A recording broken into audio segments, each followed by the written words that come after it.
We are live on YouTube and Facebook. Welcome to Tavern Talk. I'm Tyler Randall. As you can see by my name, I am Reverend Sergeant Tyler Randall, and I use both of my titles for pomp and circumstance. And with me today, I have my esteemed neighbor, Angelo Valadez. Is that how you say it correctly? No, That is not it. it was close. Well, it depends. All right, if you're saying it Mexican, it's Valadez.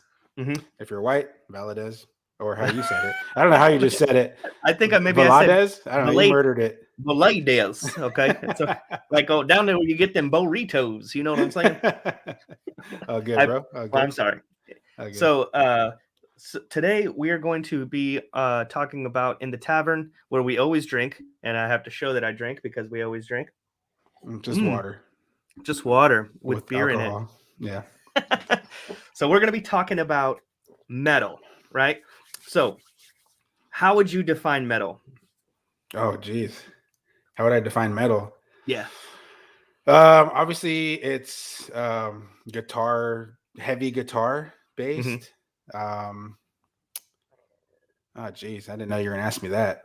Okay, that's no big deal. Like if you were to say like maybe some of the genesis of metal, was it like Black Sabbath? Was it I mean obviously it comes from the rock genre, you know. Right.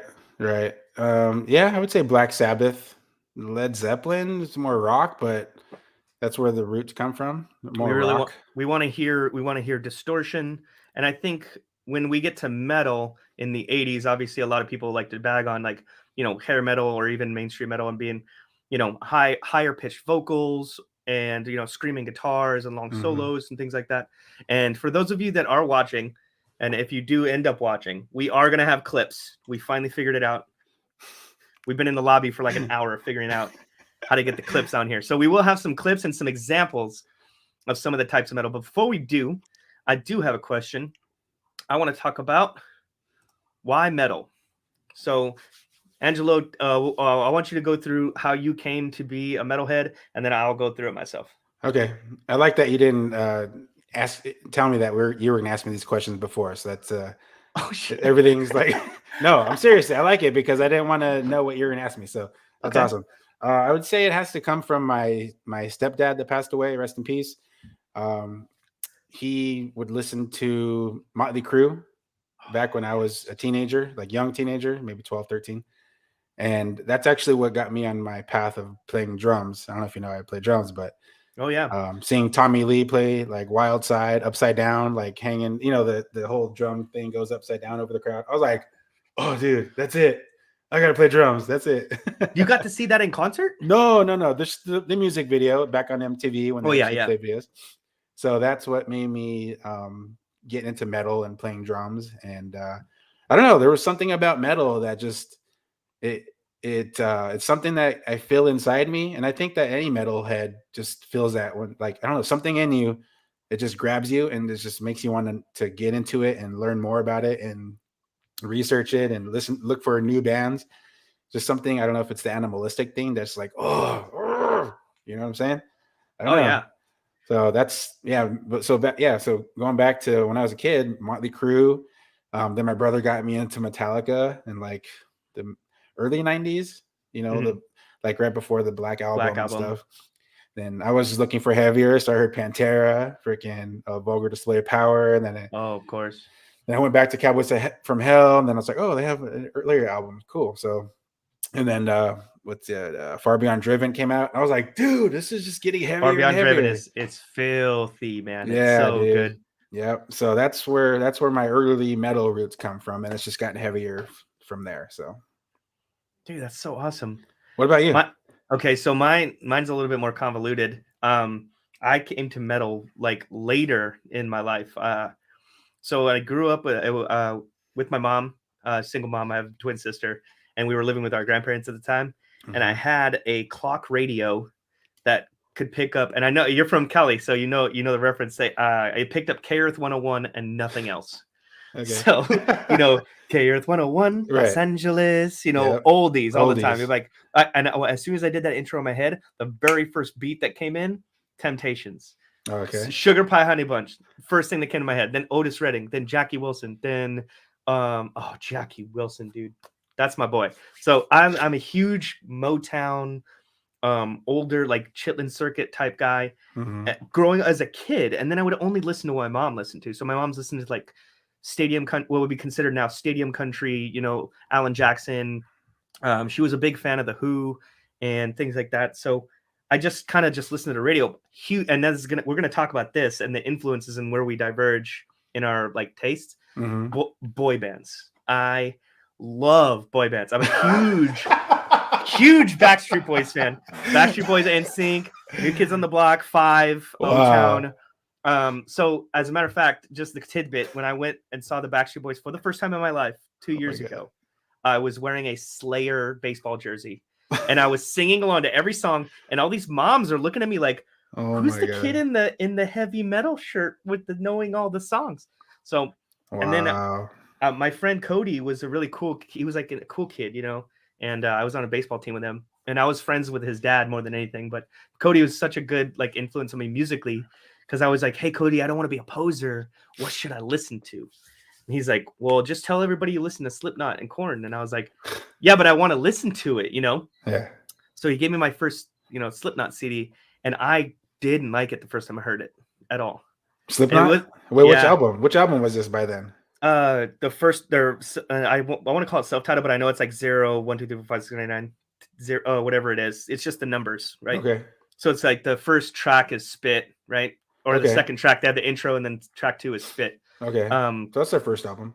Yeah. Well, And actually, they had a demo before that, but yeah, that's their Yeah. first major release. And I just did not get it. And believe it or not, it wasn't until I started listening to, Guns N' Roses. I would go to Costco. Remember they had the freaking giant box, the CDs that come in a box like this.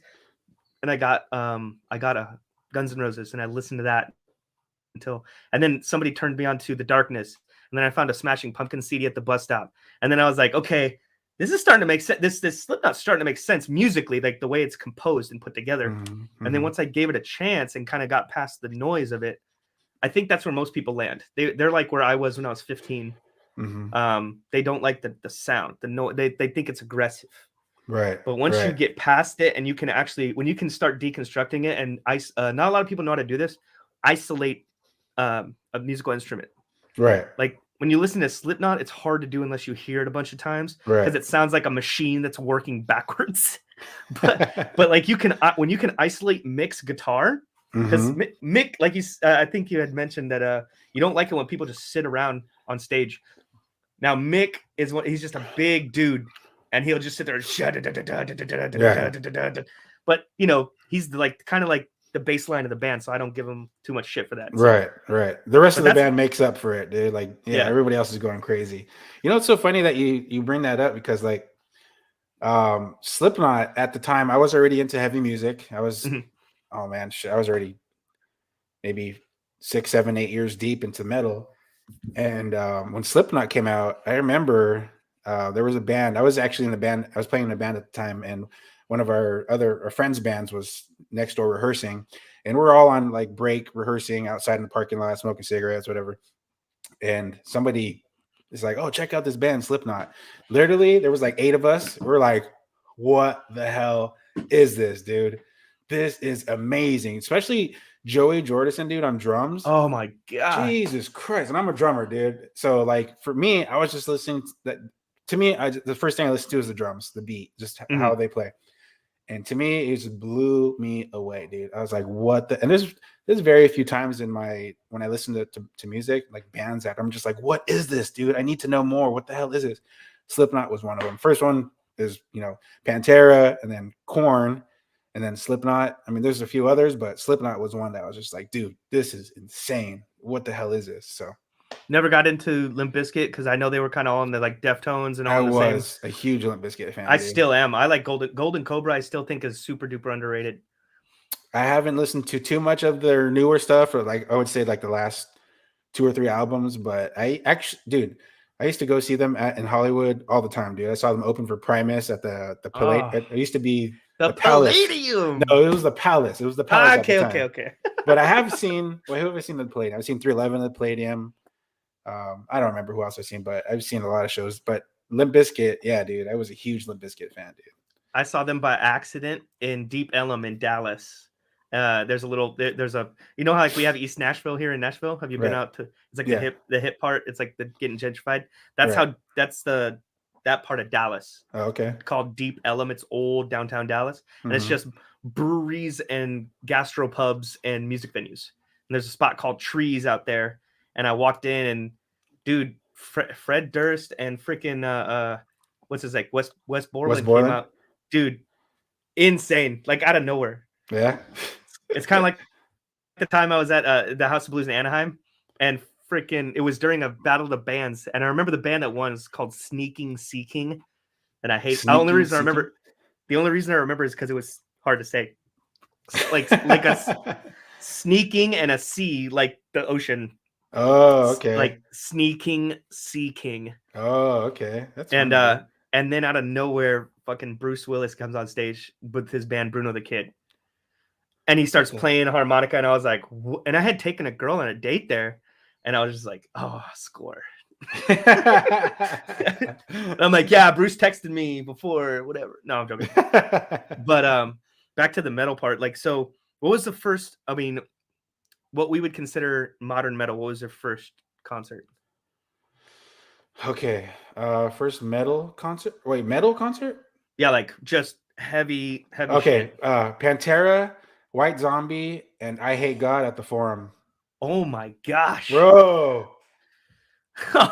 Dude, dude, me and my brother went. We were on the floor and people were jumping from the seats over on top of our heads to get into the pit area, dude. It was Holy shit. freaking insane, dude. That was awesome. That was one of my fondest memories, dude. Is that fucking concert, dude? White Zombie with Pantera. I didn't get to grow up in Southern California in the same way. I was more in just at home all the time, so I never got to go to like LA as a kid.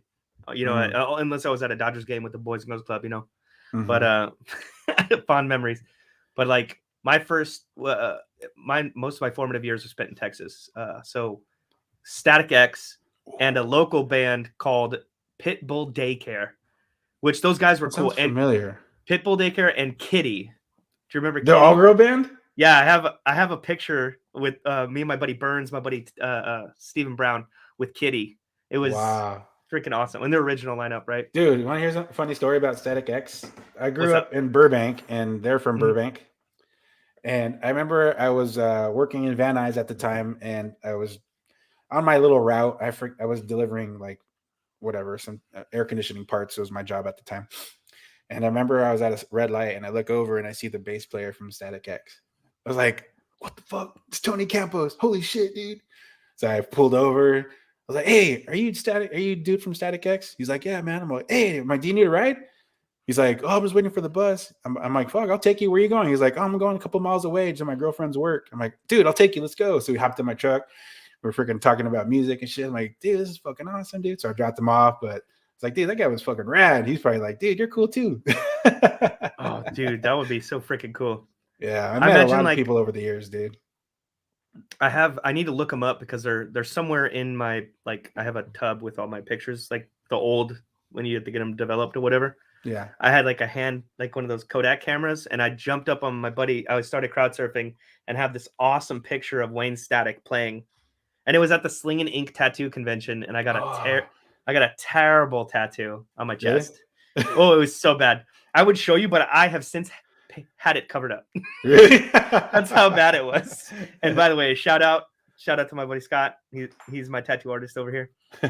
Web Drop Tattoo here in Middle Tennessee. Give him a shout out. What's up? What's up? But so we've talked about how we've gotten into metal. The thing is, where we diverge, let's talk about the community really quick. Let's talk about metal community. So this is gonna lead right into what we were gonna talk about, divergence, right, in the genre. So in the metal community, we have people like you and me who we can show appreciation for different genres of metal, but we don't necessarily like I shared a Swedish band called Dead by April. It's like boy band metalcore. So they have like really super clean, high pitched boy band vocals, and then like just brutal screaming in the breakdown. You're like, I like it if it's all the breakdown stuff. Yeah. Just not so much the singing. It was like, I've been missing you. And you're like, Yeah, I can't. I mean, okay, so I listen to a lot of music. Okay, my two favorite genres of music are completely opposite. It's either deathcore, kill everybody, or reggae, love love everybody. everybody, right? But I do listen to a lot in between. I listen to Bruno Mars. I listen to Justin Timberlake, Sade, Santana, Earth, Wind, and Fire. So I do love a lot of music. But as far as when the metal, if I'm listening to metal, I want kill everybody metal. That's my shit. So I can't do there are some bands that have clean vocals that I do like. I have a buddy that's in a band that does it very well. Mhm. But for the most part, especially the high pitched pop punk metal type shit, I just can't do, dude. Oh, Even like if they have heavier parts, heavier breakdowns, once I hear those vocals, I'm like, I can't do you it. don't want that Mark Hoppus, like from Blink. No, not at all. Not at all. What's my age again? Like, you don't want none of that. You don't want nothing to do with that. Okay. No, I can't, bro. See, I'm obviously led into that because of my boy band roots. So I tend to gravitate towards more metalcore, like, Bullet for My Valentine, stuff like that. Right. Even by the way, Motionless in White, they're going the opposite direction. While metalcore is rising, like we have Mice of Men and Ice Nine Kills, like they're like dominating the charts. Right. Like Motionless is going less metalcore and getting more brutal. Like there's less clean vocals in all of their song and on their new single that just dropped. So I can see how the genre and the community, like, no, you can go to a metal show and you kind of like look at their shirt, look at their hat, like see what their vibe is, and then be like, oh, have you seen this band? And so they might have a favorite band. Like when we went and saw like A Killer's Confession, I went with Mike, and these guys are like hardcore like Mushroom Head fans.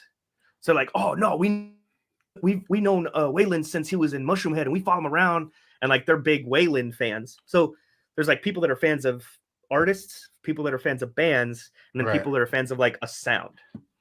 So would you categorize yourself as which one of the three is like most prevalent for you? I would say sound. I'd say sound because there's been a few artists that have strayed from their sound of their original band that they came from, and I just haven't been a fan of it. I can't think of any off the top of my shit, but yeah, it's more about the sound, dude. I can't really say that there's too many bands that have strayed or members that have strayed from their main band and gone to do a different genre, and I'd be like, oh, this is awesome, because I fell in love with that band because they were, XYZ. Like the way that they were originally formulated. So it's like when Joey went to do more like hardcore stuff in what was the name of his side band? It's like Scar or something. Yeah. So I mean, the drumming itself is a little bit more straightforward, but like you're like, I don't really like it. I like the crazy bombastic stuff he was doing in Slipknot. Exactly. Okay. Yeah. Exactly. So you don't like that hardcore, just like you don't like, not for him or just okay, so so I should actually backtrack way before I got into metal. Okay, sorry. No, you're good. I actually used to be a hip hop, like hardcore Beastie Boys, Run DMC when I was like 10 to like 14. That's what was like big to me. My brother played it, my stepdad used to play that shit. So I would listen to a lot of like rap. So it's so funny because once I got into rock, I had this love for hip hop, like the groove, and then the heaviness of rock. That's why I was a big Limp Bizkit fan. That's why I was a big Korn fan, because it had both of them. It had the heaviness with the hip hop element to it, dude. And that's the type of music that, like right now, the stuff that I'm into, it's called new deathcore because it has elements of new metal, which is Korn, Deftones, Limp Bizkit, but it's got elements of death metal, so it's new deathcore. So that's the like Left to Suffer that we went to go see. That's why I love it, because it's heavy as fuck, but it's got that groove. It's not just blast beats, which is like it's got that. It's like it's heavy as fuck, but it's got that groove. And that's what I was like. That's what I was like yelling in your ear. I'm like, the melody. Like, you can fucking hear it for sure. No, I completely agree with you. like I think when you're talking about blast beats, that's ooh man, that's like more like In Flames and things like Right, that. More on right, the right. hardcore side, right? That's yeah. I mean, I don't know. I wouldn't say hardcore. Even That's even Anthrax, who is like would be considered like classic heavy metal at this point. yeah, I yeah. mean, they're still touring, but you know, Yeah. And I can't do. I mean, Anthrax. They had one album that I was okay. That I was into. Obviously, freaking Bringing the Noise was like when I was a kid. I was like, oh my god, this is awesome because it's got Public Enemy. It's hip hop and yeah. rock. So yeah, as a kid, I'm like, dude, this is awesome. This shit. And then Biohazard came out, and I was like, dude, do you like Biohazard? I actually am not the biggest fan of Biohazard, Really? mostly because of the bass player. I don't really personally like him. I think Oh, well, you know why it tainted me is because I watched that stupid VH1 show Supergroup, and I always thought he was oh yeah, annoying because I liked Ted Nugent, and Ted Nugent was always just like, when are you gonna yeah. shut the fuck up? So okay, I forgot about that show. maybe that's me. Maybe I'm just a little asshole, but not. They're not really my gig. Dude, I remember, I don't know why, but I remember driving to Big Bear, going snowboarding and listening, and Biohazard was just fucking bumping, dude, in my headphones, dude. That for Biohazard just always reminds me of going to Big Bear, going snowboarding. So God, I I love going to love Big that. Bear. Oh yeah, dude, Big Bear's a shit. I have a really long story to tell you about Big Bear off the line. All right. It takes about 45 minutes to tell, but it's worth it. So I think, oh man, when I think about metal music and the community that it brings, it's so wide that I'll go to, like for instance, I'm going to see Wage War on Friday, which is more of a metalcore band, and then I'll go see Journey. I'm going to see Journey later this year, and then I went and saw Toto, and then Journey's still playing? bro, they're coming in Whoa, April. You got it. really? It's gonna be great. Wait, but obviously it's not Stephen Perry, right? Yeah, he hasn't been with them for about a decade now, but they have this Like an Asian dude or something? everybody's like, oh, this Asian guy, and I'm like, Yeah. yeah. He's younger than all the guys, but he sounds amazing. Oh, that's So cool. I Where are got they playing Elizabeth at? here. They're playing at Bridgestone. Oh So shit. Elizabeth says, Oh, I have to be able to massive. catch about 70% of the lyrics. If it's heavier than that, I'm out. See, I I get think it. Elizabeth is probably, she's just like my wife. She's like, my wife is into heavier music than most people I know that are like, I would say civilians, right? Like if we're talking in a metal context. Yeah. But she's like, she likes 3 Days Grace, and she'll listen to stuff like that. But as soon as they start doing heavy vocals, like growling and Yeah, screaming, yeah. 3 Days Grace balls is down. awesome. I like 3 Days Grace. They have a great singer. Even Matt Walsh. Do you like Matty Walsh, Wait, the who's new he? singer, the I newer did. singer? I haven't listened to 3 Days Grace in a long time, so I didn't Oh, know they had since any shit. Adam left. So Adam left abruptly. I think in I want to say 20. Anyway, while I was still living in Texas, and I had tickets to see their concert, and Adam had to go to rehab, right? So Matt Walsh's brother, I can't remember his first name, is a bass player. He calls him up and says, "Hey, do some." So you can go and find online the demos that he sang along with, like in his closet, and he's singing "I Hate Everything About You" and stuff like that. And you're I like, love that song. and it kind of works, but he's got like a little bit more higher. He sings in a higher register, but it's like gravelly. I would put him in the realm of like Chad Kroger, right? And nope, most people at the concert had no idea that it was him. And but it was kind of cool to see like two bands that I had seen before Yeah. and like merge together like that. And now 3 Days Grace is very much Matt Walsh's baby, and he is super creatively involved. Are they still touring? Yeah, they just came out with a new album. Okay. And here's Yeah. Elizabeth again says, "I do love the screaming. Unleashing is healthy, right? Exactly. Gotta let it out. Exactly, dude. Gotta let it go." That's the thing about metal, man. Like my wife hates it. She if I'm playing that shit in the car, she cannot stand. She's like, "Oh, I don't know how you listen to this. Oh my god, I'm so stressed out." Like, good, go with it. That's what this is supposed to do. It's supposed to get that out, dude.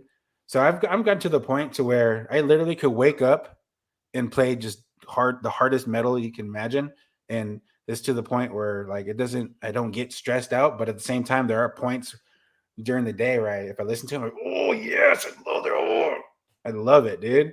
My But wife gets physically, like yeah, I think she's just like, how like she's like it gives me angst and anger, Anxiety. and Yeah. I'm like, yes, but we've learned. I think you and I were the same wavelength. We've learned to channel it. Yeah, exactly. Yep, exactly. So I think we've come to the stage where we should at least give them a taste of what we're talking about, the kind of metal that we're talking about. Let's do it. If you want to tee this up, I believe. Okay, so what's the right way to say this band's name? Which one?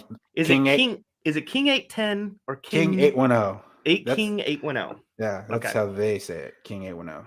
So I have heard them before. I just have not heard this specific song before. And we're teeing this up, you guys. If you're listening and you got your earbuds in, maybe turn the volume down just a little bit, just a little bit.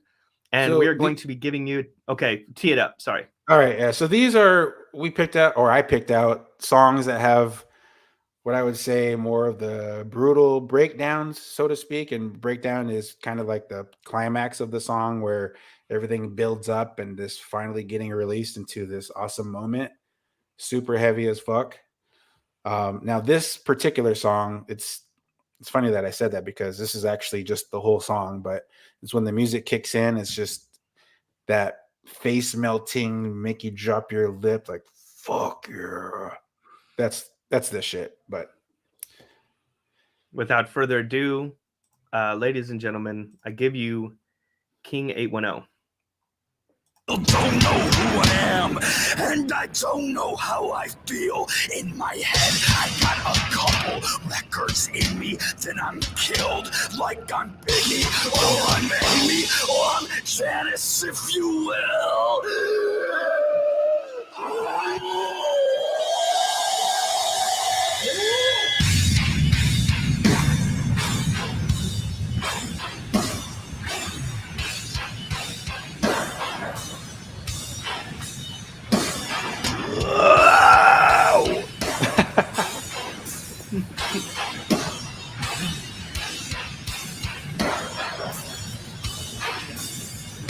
And the pit is just yeah, You're getting older.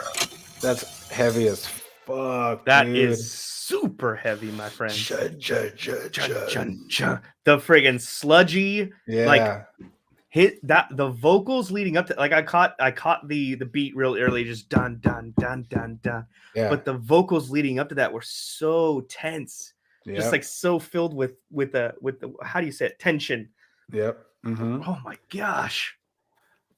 All right, so what are we gonna do next? I think we have another one, so we're gonna share this with. All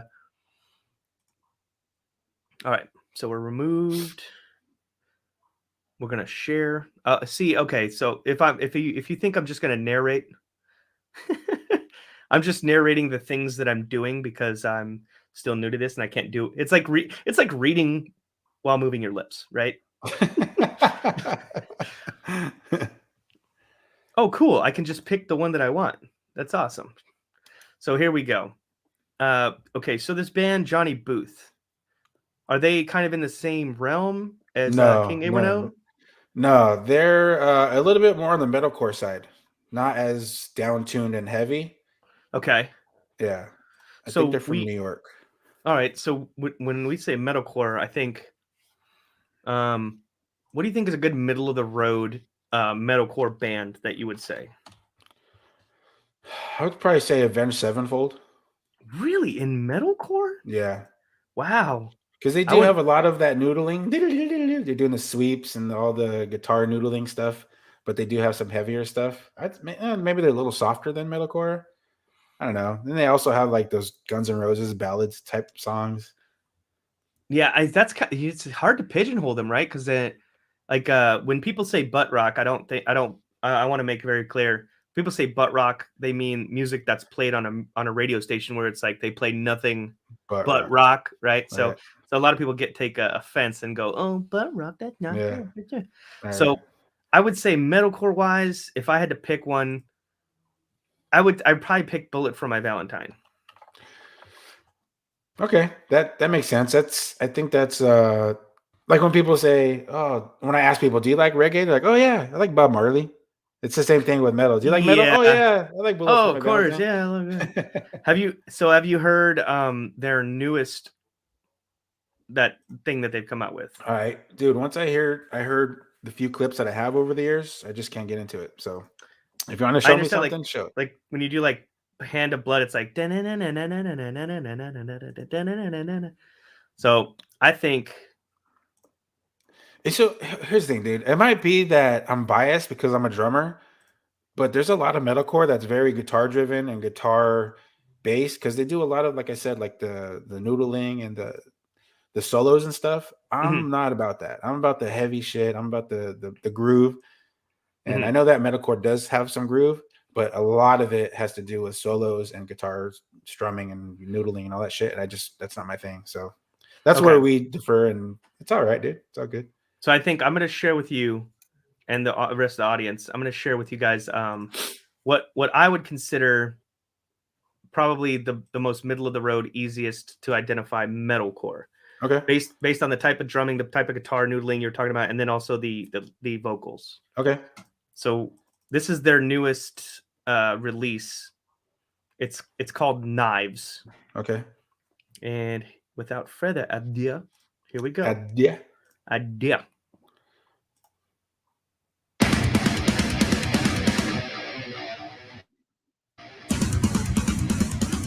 You can hear that guitar. Yep.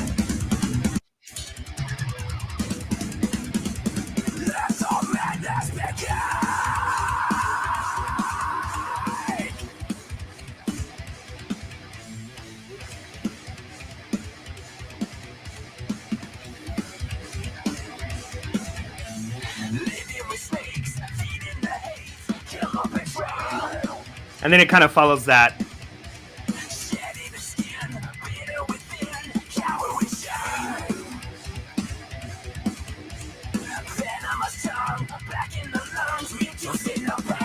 Just wait till you get to the chorus. That's where it's really at. All right.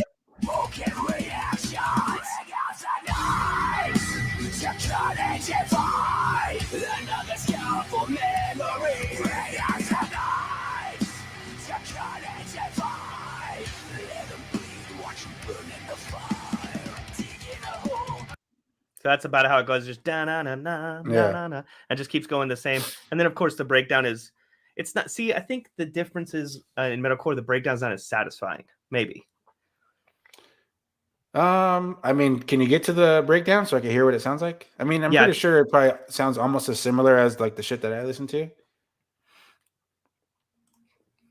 If we can, I think just brace your ears. Oh, you're good.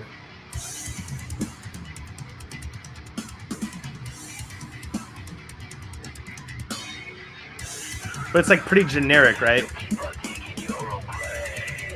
Yeah. And I think this song really just has a long like drum solo, and then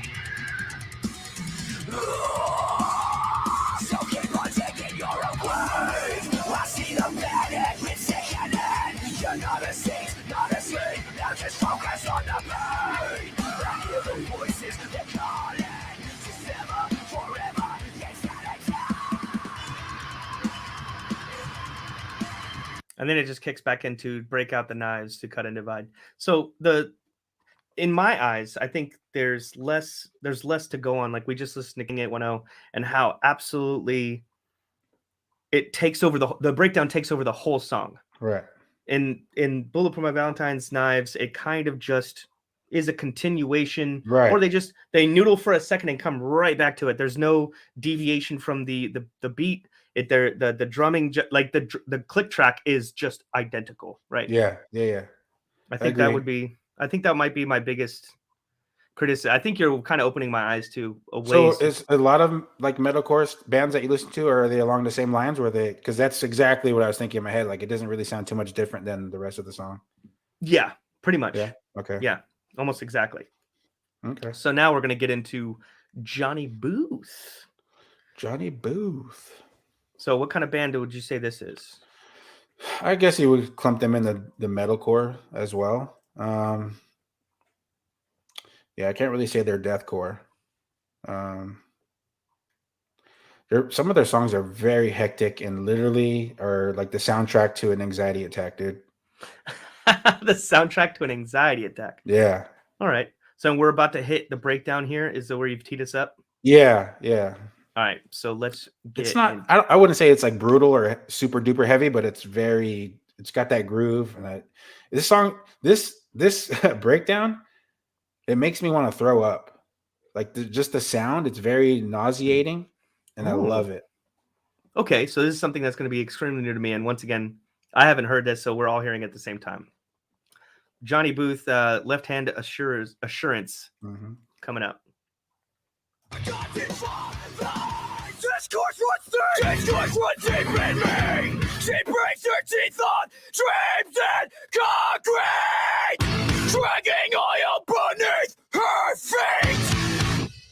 I'm the son of a god, of a king, of a man who wrote the verses from the books they burned away.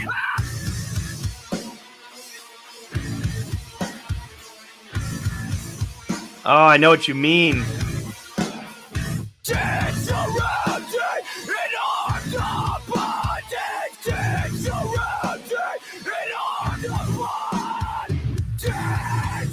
Okay, that song right there, Thief. You clicked off of it, but that song. Look, we got an ad for StreamYard. What a nice ad.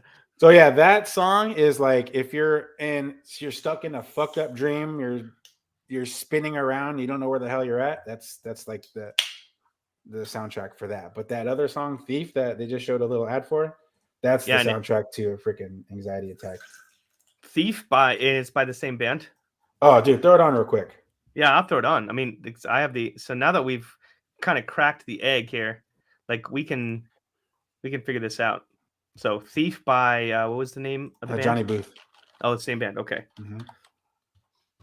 The only thing is, I'm not super fast at typing, so you kind of have to. So you have to come up with something to say while I'm looking for it. J HNNY space Booth. There it is. Boop. And we have a choice of going live or not.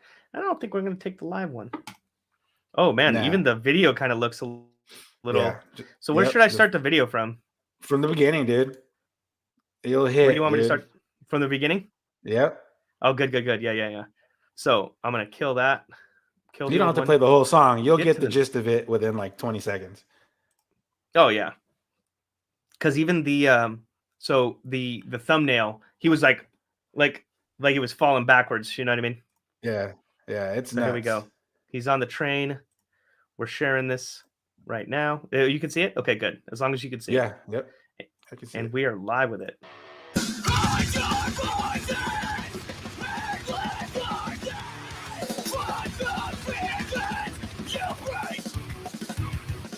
Oh!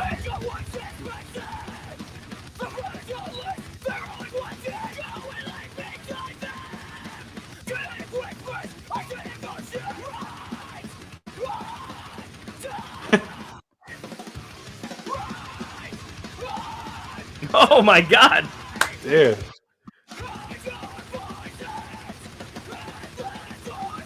I need my blood pressure pills.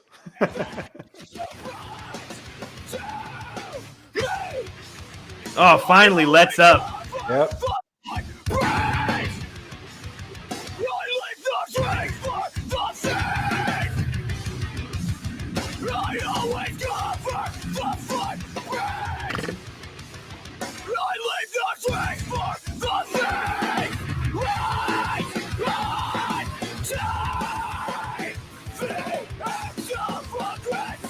Unrelenting. It just doesn't stop. Nope.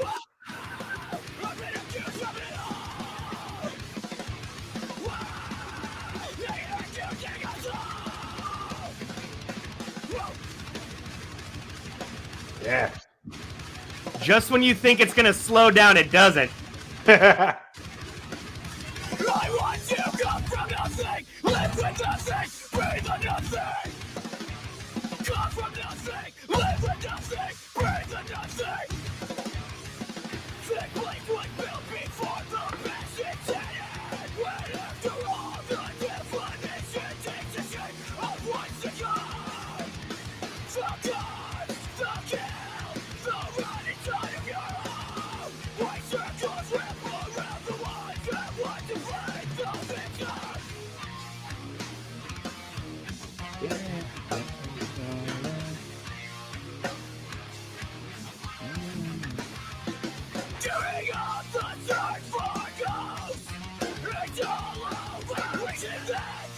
It's like the most easygoing part of the song. Yeah.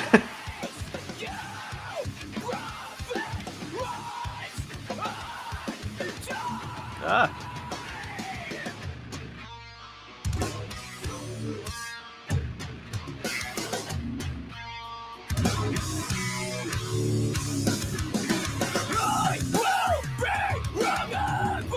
Oh, that anxiety you're talking about. It's that guitar tune.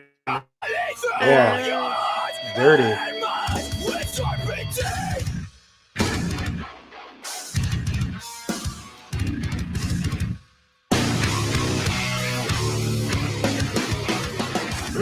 Oh my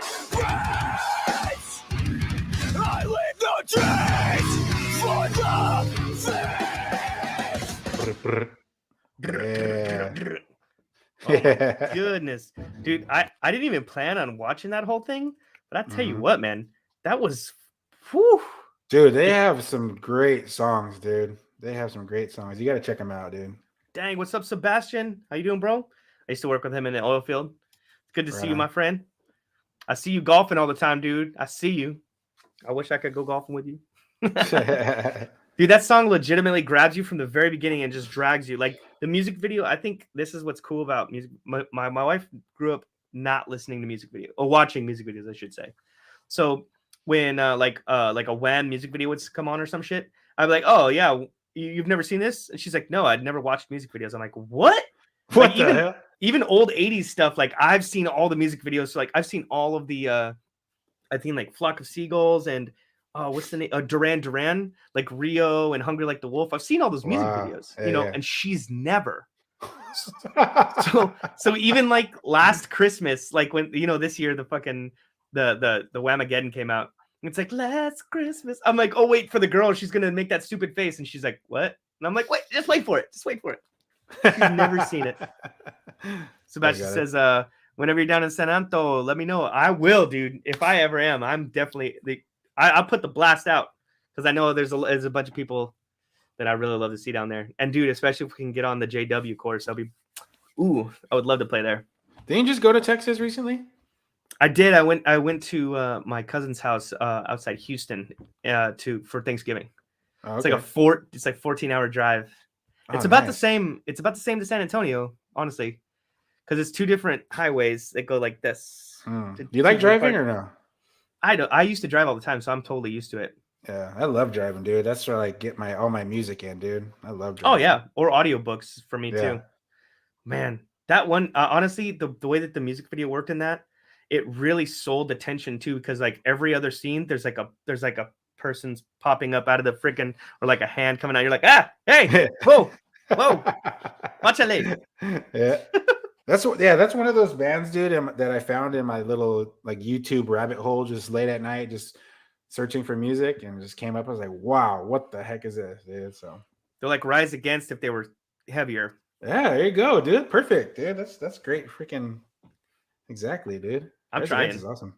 Oh, dude, I love it, dude. I'm telling you, you're gonna love Nashville because a lot of bands come here. Dude, already, I've already been to so many shows, dude, since I've been here. I love it, dude.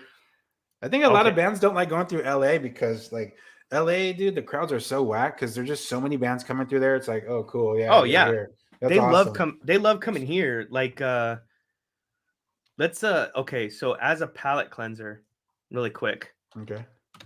just so we're not killing everybody in the audience, if there is an audience, freaking, I'm gonna bring up some hip hop, some new hip hop. So this guy is coming to Nashville, and he is gonna likely sell out because he's from Minneapolis, right? And he's just sold out everywhere. His name is Prof. Oh, I think you showed me them the other day. Oh yeah, did you show me them at my house? They're so good. Oh, it's a group. Oh no, he is so good. I said okay. they just because I'm an idiot. But there's Cutthroat. Where's the one? Oh, Squad Goals is the one, man, dude. Squad Goals is probably the best sounding song, and I remember whatever song you showed me, it was the shit, dude. I was like, damn, this guy's dope. Prof. And he even said, like, he's like, I've never been to Nashville. You know, I would really love to come down there. This is like Nashville is like the mecca for music right now. It is so awesome. Yeah, dude, that's freaking rad, dude. Just check this out really quick. I'm gonna share this with you guys. I know we're talking about metal, but this is kind of like, if I can. Oh, crud! I gotta unmute it. You know. That might help a little bit. Yeah. There we go. There we go. I got guns, hoes, money, troll, cars, boats. You should know, dogs, bros, squad, bros. Hold up, Sick ass beat. You name it. guns, hoes, money, troll, cars, boats. You should know, dogs, bros, squad, bros. Hold up, Whoa. I'm throwing money off the balcony into the crowd because I want to. Goddamn, I feel good. Sure that you already know. Already know. One thing's understood. I'm like, oh, doggone it. Can I just take my time? All these cop chasing motherfuckers watching all around me. I'm like, bitch, hold your horses. You're the best. I'm like, true I am. But sorry, your boss and know who I am. If it's cool with you, girl, I can move right now. You do not understand just how cool I am. Like, see?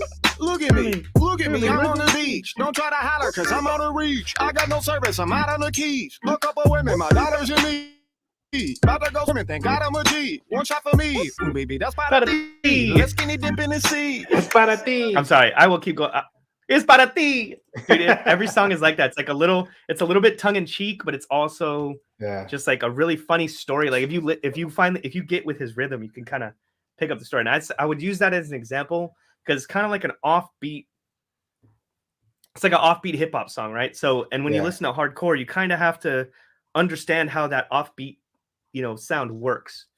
Like when you're talking about breakbeats, you have to like be ready for it so that you can follow it. Because if you don't know what's coming, you're just gonna be like, I don't know what's going on. So you know what's funny about hip hop, dude? Like, so I grew up listening to hip hop, like I told you. Yeah. I obviously got into West Coast shit, like Dr. Dre, Snoop Dogg, all that stuff, Mhm. and I kind of lost. I mean, especially the newer stuff. I can't really get into it, but there is a dude named Mad Child that I've been into. This guy right here, Mad Child. This is the shit right here. Oh, have you ever heard of him? I have not. Okay, so do me a favor, look him up, Mad Child, and pull up a song called "Let's Do Crazy." Do a song called "Crazy," because I like people that are different, very different. So like Busta Rhymes, I like Ludacris. Like cartoonish, like cartoon rappers. Like the ones that the ones that have sense of humors about themselves. Right. So yeah, just play that video, dude. We've got 2 more seconds. Pause. Unmute. Now we got. See, the only thing is, logistically, I have to click 7 things, and oh no, it's so terrible. Here we go. Mad Child, Crazy. We're gonna keep the hip hop going as a palate cleanser. Yeah, we can we'll get back to metal. Yeah, we'll get back to metal. It's also going to help us like explain, because I think there's like an inextricable link between these two types of music, because they're both outsiders culturally. And while a lot of hip hop is kind of like super duper front and center, it's really not the stuff that the majority of people are listening to. Yeah, because we're listening to like underground artists. I'm listening to people that are like handing out tapes or saying, "Hey, here's my Spotify link. Right. Check me out on friggin' SoundCloud, whatever." Yeah. So here we go. We got Mad Child. And we'll go to the restroom real quick. I'll be right back. Yeah, go for it. Yeah.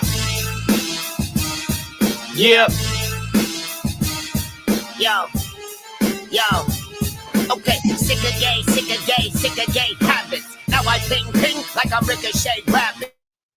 Ain't nobody sick of me, I never skip a beat. Look at me, I turn a rapper into faggot frequency. On the being blonde and smelly, thumbs up like all the funds already. I'm James Bond, but got a hungry belly. Hella grubby, jump on stage, look like a Teletubby. Girls all in the front row, still all of the fellas love me. Because I'm underground, love the fucking underground. Wonderful, the undertow, I love to make the thunder pound. Throwing bolt to lightning like the mighty Thor from Asgard. Rock like Nazareth, jump on tracks and spaz hard. Last 5 years of my life was the bad part. Next 10 years of my life, I'm making mad art. My priority is high priority. I'm high-fi, sci-fi, prize fight orally. People listen to me and say that's that shit. Every verse is better than my last batch is. Never hear me do no half-ass shit. I'm digging it.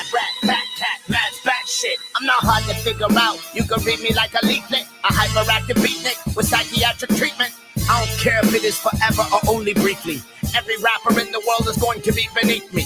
Trust me, you don't want to fuck with me. I'm sucker free. Stab you with your mother's cutlery. I'm not your cup of tea. Super beast, a stupid Detroit collecting comic nerd. Sound alarms and dropping fucking bombs with each atomic verse. I'm lawless, motherfucker, I'm lawless, I'm flawless. On the rocks again like I'm a walrus. Do what seems impossible to some. I'm a honky. I'll kick you in the motherfucking face like I'm a donkey. I'm bonkers, I'm wacko, I'm loopy, I'm zany. Say goodnight to the bad guy and fuck you, pay me. Explosive like a landmine, hot like a sand dune. Strong like bamboo and clean like shampoo. People listen to me and say that's that shit. Every verse is better than my last batch is. Never hear me do no half-ass shit. I'm a lab rat, fat cat, mad fat shit.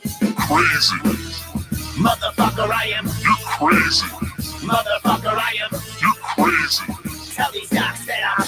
I like you, but you're crazy. He's like if Be Real was a white guy.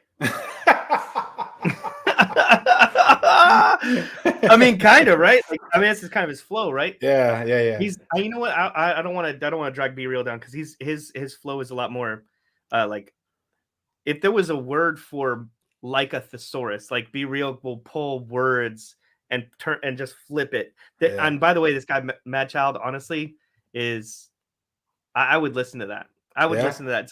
It's easily consumable. Yeah. I'm already into like I can only think of Prophets of Rage because I said Be Real. But there's a band called War Porn Industries, and it's like Everlast and Be Real's in it as well. Oh yeah, I heard of that, dude. They take so. Is that DJ? No, Everlast. Yeah, you said Everlast. Everlast and Sick Jack. Sick Jack makes the beats. Is that his name? Sick Jackin. Okay, sorry, I was saying it wrong. Yeah. But he takes all these super old songs, and then he'll play like 13 or 14 seconds of it, and then he'll freaking break it and then just turn it into a beat. So it's like dun dun dun dun dun. It's like violin music, like, don't you, and it's like, you know, that's how Everlast is like. He's like this voice, like as he opens his mouth and it's just like yeah, dude. And speaking of Everlast, like. So how he sounded when he was in House of Pain is like completely different to how he sounds now. I imagine he smokes like a chimney. Yeah, dude, because his voice is. I mean, I don't know if it is from smoking, but holy crap, dude, his voice is completely different than back in the day, dude. Super. Yeah, he had like a smoother. It was just a smoother voice. Like, yeah, it wasn't as jagged. It does sound like he does smoke a shitload of cigarettes, and that's probably what it's from. But I mean, whatever. I mean, it's just funny to me because I really can't think of anybody else that their voice has changed so dramatically over the years. Can you? Whew. And that's still doing the craft and still putting out new work. Right. Off the top of my head, really no. Like Dave Mustaine still sounds the same.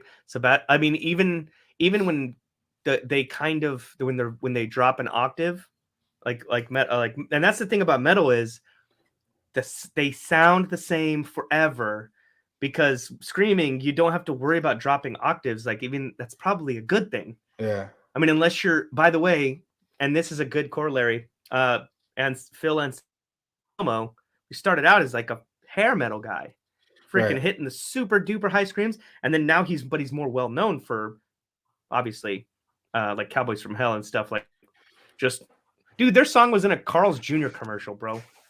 Like, really? You can't, dude. Yes. Which song, dude? What the hell? I don't even know the name. I can't even remember. Oh, I'm looking it up right now because honestly, I think this is actually probably the best part. We're doing exactly what we did at your house the other night. We're just like, oh, bro, I'm gonna play one, and then you play one, and then I'm gonna play one, and then you play one. And I think that's actually probably a really good format just to mess around on the internet, streaming live for the world to see, even though nobody's watching. It's just cool. We're watching. Somebody will watch. We have 3, 4, 5, 6, like 10 songs that I gave you a list of, and we've only gotten 2 of them so far, and we've been on live for an hour. Yeah, we got 7 to go. It's okay. Oh, it was the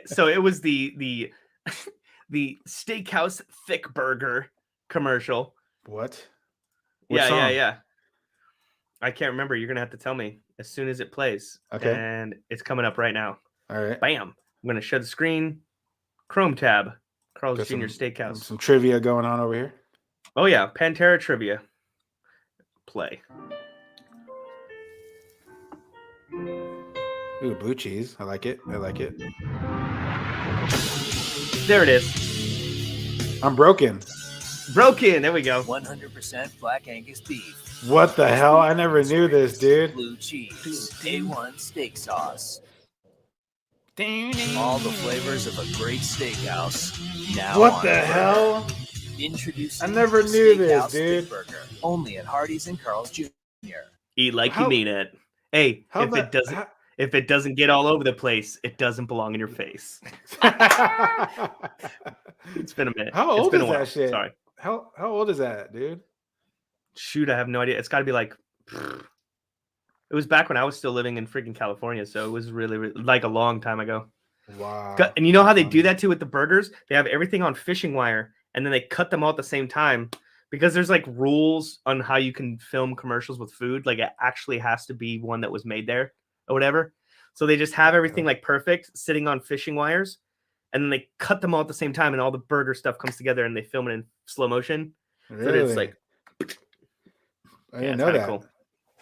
I'm a Wow, dude. You're freaking. schooling me I'm a- today, dude. I'm a big old nerd. I'm a dumb. I'm like, I want to know how the commercial's made. All right, should now I'm move going to on. ask you a question, dude. Yeah, ask me a question. All right. If you had to have a Mount Rushmore of musicians, who would you have as your musicians up there, Mount Rushmore? Dude, not just of metal, just musicians in general. Yeah. Wow. Okay, so you're gonna put me on the spot. So, in my eyes, I would pick people from different genres, right? Oh, good. Well, obviously, I mean, just because we have to go to the tippy tip top, not just my personal preference. So Michael Jackson's on there somewhere, right? We got Michael Jackson on there. We've got honest, and I know this is going to be painstaking to hear, but I think Hetfield, who's going to represent like hard rock, right? Right, Like, but he's going to represent hard rock and like everything down, basically. So we have Michael Jackson, we have James Hetfield. We've got 2 more spots. I'm thinking because we got to represent something that's like the 80s, that's like poppy, but it's not Michael Jackson. It's like more so. So we're gonna probably have Steve Perry from Journey, because Journey's like so like in the American zeitgeist. Like you play, if you hear that piano intro, it's like dun, dun, dun, dun, dun, dun, dun. Like everybody fucking knows it's about to go down. You know what I'm saying? You can hear Faithfully's about to play, and people are like, "Hey, you shut up! We're about to all go through this together at the same time." And then I think the third one, oh shit, who's gonna represent all of Motown? That's like one person, Motown, soul, funk. I think James Brown. James Brown, or I was gonna say James Yeah. Brown. So we have like James Brown, Steve Perry, Michael Jackson, and Hetfield. Wow. Because then It's you very kind of like diverse. because then you hit like all the genres, right? Yeah. What do you think? That's interesting. That's awesome, dude. Okay, so we'll do non-metal. For me, well, we gotta have one metal. Got to. Yeah, of course. Okay, so wow. I mean, it's so hard, man, because like am I gonna do a singer or a guitar player for freaking metal? For metal, straight metal. Just metal, yeah, just metal. No. That'll be easier. No, just the genre of metal, but within the 4. Yeah, you kind of have to pick 4. Yeah, so for metal, I'm gonna do Dimebag Darrell, dude, from Pantera. Obviously, yeah. Dude, I have to.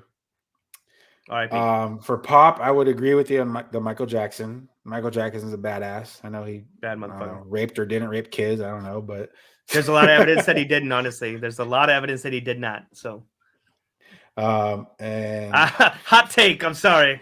I wasn't there, so I can't say I wasn't either way. I don't know, dude. Hip hop. I want to say like Run DMC, dude. I think Okay, Run as a group, DMC is that's fine. like Yeah, that's good. there were some hip hop MCs that were around before Run DMC, but as far as like what brought hip hop to like the mainstream, I'm gonna say Run DMC, They dude. had that crossover value, right? Yeah. They did a song with Aerosmith, dude. And they're Oh the yeah, biggest band in dude. the world at the time. Yeah, for sure. They Um, kept Adidas alive for another 30 years. hell yeah.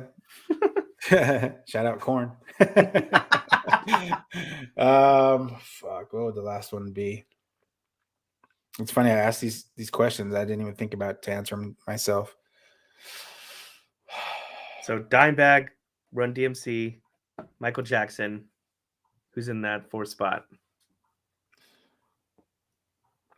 Okay, man. I mean, I think Pantera is the metal side, but for as far as like hard rock, I'm gonna have to say Tool, dude. Maynard from Tool. I think that's fair because especially even I mean not just in America but all over the world, I think Tool is super duper recognized for being the progressive alternative, whatever you want to label you want to put on it.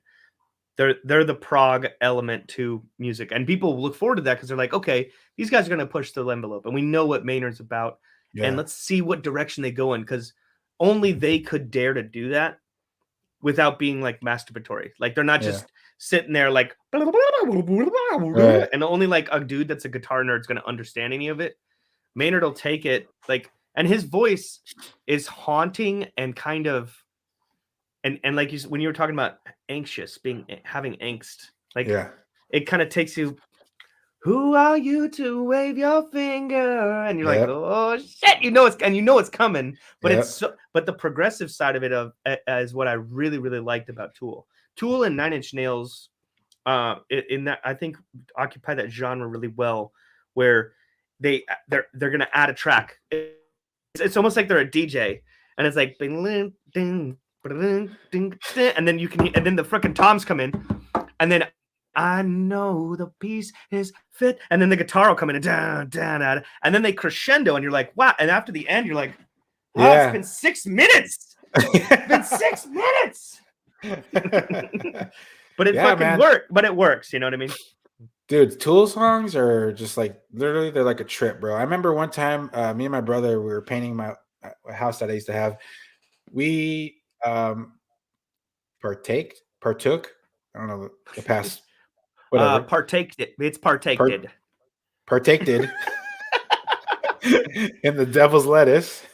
Oh yeah. And we were painting, and literally at the end of one of the songs, we just looked at each other like, "Holy shit, that was just awesome!" It was just a trip, dude. Yeah, just like watching the paintbrush go up and down. You can hear the bristles. You're like, "Oh my god." I could feel the bristles glistening like on my skin. Oh my god, dude. I don't know how they glisten on my skin, but they did. Yeah, it was awesome, dude. But Tool's just that band that just does it, bro. You could just put on headphones, lay down in bed, and just zone the fuck out. I love Tool, dude. I think I think we talked about this earlier, but I before Tool got back together and they resolved their legal grievances, I was able to see A Perfect Circle with Maynard, and he hardly came out. Like, he was in the shadows, but they played all of the best songs, and they're like, I think for a good reason, they're very Maynard is like, don't record the show on your phone. Yeah. Just watch it. Just be present. Yeah. And that place was staggeringly empty. Bridgestone Arena. Really? Very empty. And this is way pre-COVID. Wow. So it's like there was, if I wanted to jump down and just like walk up to like in the front row where the seats, like nobody would stop me because it was just that many. The place was damn near empty. I've seen it fuller for like WNBA games. That's a joke. Oh my god! It's like going to Staples when the Sparks play. You know what I'm saying?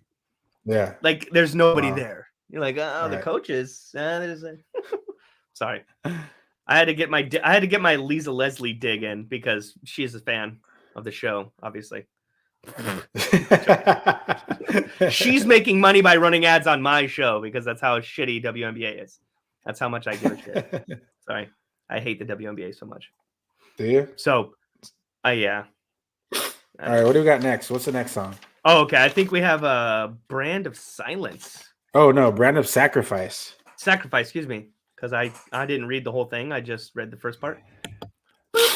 Brand of Sacrifice, and the name of the song is what? Eclipse. And here we go. We're gonna probably jump right into the breakdown arena. All right. Get ready. Bing!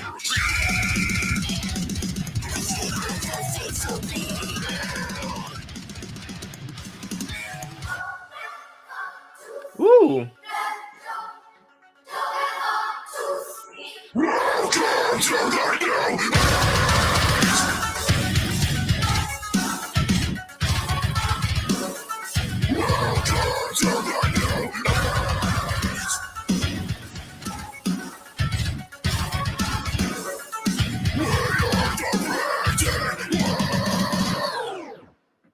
That was the shit. I love that. Never forget when it first happened. Shut up, YouTube. I love the like the Russian opera ballet, like the child chorus. Yeah, Yeah, dude. dude. That was sick, dude. So that was called Eclipse. Mhm. It's like, welcome to the new age. Yeah. What a freaking awesome freaking vocal, man. I really dig that. Yeah, that band, Brand of Sacrifice, has been like the leading deathcore band like the last couple of years. Like they came out of nowhere and they just like blew up, dude. They're fucking sick, dude. What's the label that's pushing all these bands? Is it Napalm Death or I would say Slam Worldwide. Slam Worldwide? And that's how out of touch I am. That I'm still like, oh, Napalm Death's like all the hardcore bands. well, Napalm Death has Ginger. Ginger is like their biggest band right now. They just came to town. You missed them before you moved here, I think. Well, you saw them with Suicide Maybe Silence, right? Just after you moved here. Suicide Silence, bro. Yeah, Suicide that's Silence right after I met you. Killed. Yeah, I bet. Okay, yeah. Dude, they did the Wall of Death on song 3. They were just like, this is a fucking Suicide Silence concert. And I was like, oh, they just took over the whole fucking place. Like, I could have left after that, honestly. Me and Mike watched Ginger. Technically, Ginger's super duper proficient. They're really good at what they do. The lead singer, I don't know her name. I'm sorry, but she is just amazing. It sounds like she's on the record. But that being said, we left after like 3 songs. We're like, good. He's like, yeah, let's fucking go, man. I mean, once you hear like 2, 3, when you hear the set, you're like, okay, they're so good. It's almost boring. And I don't want to. That's not a slight to them. That's probably just to their talent. Yeah, they're so good that if you were to listen to them on the record and you listen to them live, it's identical. But like Suicide Silence, there's a little difference. There's a little bit of, he's not hitting every single note. He's falling short or cutting notes short or going long on a certain scream, or yelling at the crowd. Like there's just more emotion to it. And I think that's why people don't like, really, other than Kiss, people don't like listening to live recordings because it's kind of like you had to be there. Yeah, I hate live recordings, dude. Yeah, it's not the same at all unless you're Kiss. And then, but then when you're there, you're like, fuck yeah, because I know this backwards. A lot of bands, like if you've heard them 100 times, like I know this album backwards and forwards. But if you do something new with it and you're presenting it to me as a performance, like I'm down. I'm down with that for sure. Yeah. So on that topic of live performance, you said Ginger was a great live?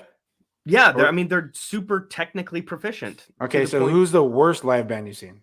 Oh, wait, worst? Wow. No, that's such a good question because I tend to just like go straight to the memories of like all the good bands that I've seen. Worst. And it's always going to be like an opening band. But like, no, honestly, I don't tend to remember. So if I had to rank them and just pick the one that I liked their music the least. No, okay, so for me it was Deftones, dude. I've seen them I think 3 times, and 2 out of the 3 times I was like, what the fuck am I watching, dude? This is horrible. Like Chino, I'm a huge Deftones fan. Don't get me wrong, dude. I'm a huge Deftones fan. But like, okay, so the drummer is Abe Cunningham. He's a sick ass drummer, but he is just all over the place as far as the tempo of the song. He's speeds it up, slows it down, speeds it up, slows it down. He refuses to use a click track or what? I mean, not that you have to, but Jesus Christ, man, just have. I mean, you could pull up a song like "Head Up" from Deftones, dude. It's just you're at like 120 BPM. The next second, you're fucking at 90. Like, whoa, what happened? Why is he slowing it down so much, dude? But yeah, dude. Chino, and also Chino. I don't know what the fuck he's talking about live, but he's just like, like, what are you talking about, dude? These aren't the words that you're supposed to be talking right now, dude. If I had to say, I would probably not put him on the same level as that terribleness, but probably of a band that I listened to a lot and was looking forward to seeing and got let down by. Probably the only one that is coming to my mind and that I can think of is Thrice. Really? Yeah, they're good. Don't get me wrong. Like they had that song called Honey, or what it was, like Black Honey or whatever. Bum, bum, bum. It was a good song. That was probably the only good song they did live because they played it like second, right? Even though it was the new one that had just come out. But a lot of it was a big let. I'm honestly maybe, I don't know if I was good live. All the punk bands I've seen, even like Black Flag, they were great live. None of them disappointed. Like, and I think the only one that stands out in my head, just for some reason, is Thrice, because I was there partially because they were on the headline. You know what I mean? And I was just like, nah, no, thank you. Yeah, you know what, dude? I mean, so like I said earlier, I listened to reggae. There's a band that I love, like on album, but live, like over the years, it's just like decline. My God, dude, I'm buying your tickets. I'm going to see you live, and it's just like you don't want to be there. I could tell you're just playing another show. I hate that, dude. Like because they're not invested, right? They're not invested. Dude. You're not going to be invested. No, like when I go to a show, I want those people, the musicians on stage, to act like this is their first time playing, or this is the first time that somebody that's never seen you live, it's their first time to get your first impression of them, right? And like I said previously, live, I love a good live show. I want you to be into it. I don't want you to be standing there playing bass, like looking around. I want you to fucking be feeling that shit, fucking grooving, dude. You know, and if this band is like, God damn, dude, I just paid fucking $30. We took my wife, fucking bought a hotel room, $100, spent fucking $100 on dinner, went to dinner before the show, $300 later, and you're gonna fucking play this bullshit ass show? That shit pissed me off, dude.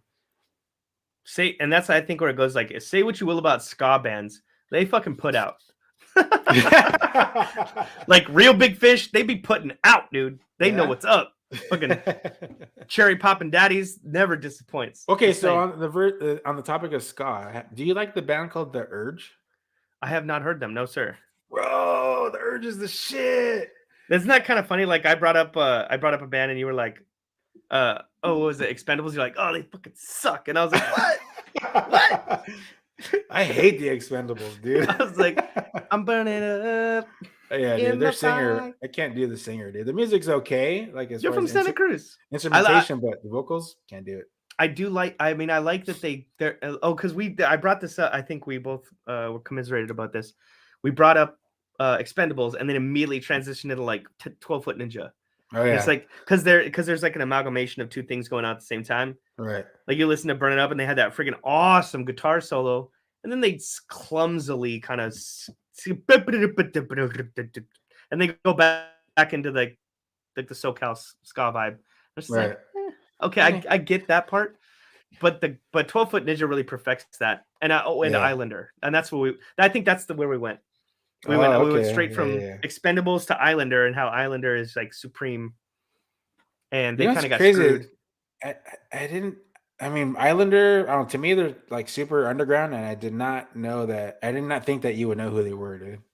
Oh man, yeah, because they had one song come out, that Coconut Dracula, and it is not representative of what they sound like at all. Coconut Dracula?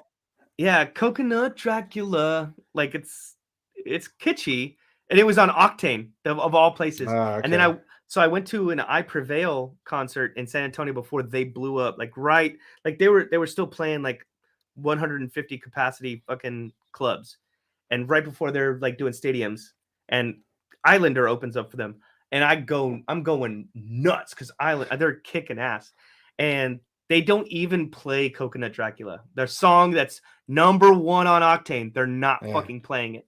You know why? Because they're like, that's like their producer wanted them to fucking make that song, or like the label was like, oh, dude, this song that you guys were fucking around with in the studio, like we like it, put it out. It's dumb. It's like and that's why. So I bought one of their shirts, and it's like all it's got like bleach stains all over it, and the bleach stains over time is starting to rip. And my wife's like, oh, what are you doing? Throw that shirt away. I'm like, fuck you. This is my Islander shirt. Like, leave me alone. And then I Prevail. Honestly, I Prevail was really good. They're good for, I don't know. I don't even know what genre of music. They're like, I would say they're metalcore too. The softest side of metalcore, like rapcore, whatever. Yeah, not into that part. I'm into this next band though. I'll tell you that. Which one is it? It's Kubla Khan. Oh yeah. And I got, you know what? I have never not gotten a compliment. Every time I wear that hockey jersey, I get a comp. No matter what show I'm at, I get a compliment. There's one person will go out of their way to be like, "Yo, fucking nice jersey," because I bought the last one because they only made like fucking 600 of them or some stupid shit. Really? Wow, dude, that's awesome, dude. And they were I like, remember "This is from our old album." We went out that night to go see that Left to Suffer shit, and everyone's like, "Dude, that jersey's sick." Yeah. What, dude? People try to buy it off me all the fucking time. That was a great night, dude. Dude, my favorite part of the night, besides the bands, was fucking on the scooters, dude. Hauling ass. So for anybody that may ever watch this so we went and saw Live to Suffer at this little bar called the End here in Nashville, and it's on the West End. It's over by the college, right? It's over by Vanderbilt, and we go, and they tell you that he's got his vaccine card, and I was like, oh, like I've had a negative test, but I don't have anything to prove it, right? So we have to get on scooters and fucking go a mile and a half to a Walgreens, and thank God they had a test.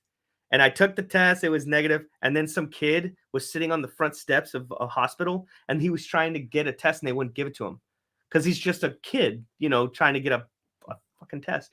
So I threw it to him because he saw my fucking Kubla Khan shirt. He was like, "Hey, you going to the Live and Suffer show?" Like, yeah. And I threw the test to him, and he was like, "Oh, I'll see you there, man." And we did. We saw him outside in the smoking area when we were all standing outside. But it's fucking crazy. Like, no matter what genre of like hard heavy metal you listen to, people see the Kubla Khan and they're like, "Oh, fuck yeah, dude, those guys are awesome." Yeah, dude, that's awesome, man. That was fucking fun, man. They're like, so here we go. We need to get a COVID test. We're like, oh shit. We're like, it's like 10 minutes to walk there. We're like, let's just take a scooter. Shit, it might have been fucking longer than that. Might have been longer, yeah. And then both of our scooters died like at the same time. Like 500 yards from the door, and the scooter's just like, yeah, like fuck. That was fun. Fucking college kids. I couldn't see because I was wearing my glasses. It was raining that night, so it was all like it was raining, and it was fucking raining. Yeah, that was awesome, dude. We're like trying to yell at each other. Taking a COVID test in the rain outside of Walgreens is the best thing. It's the best. Can't fucking beat it. Here's a little bit of Kubla Khan to soothe what ails you. Here we go. 1, 2, 3, go. It's all there. My mirror protection. My master. My second. My slave. My captor. My blood protected forever. I won't let you walk away yet. I take your steps as a fucking threat.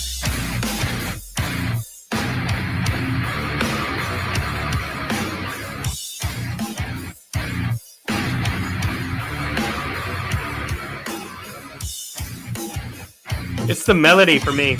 My warning is a fucking threat.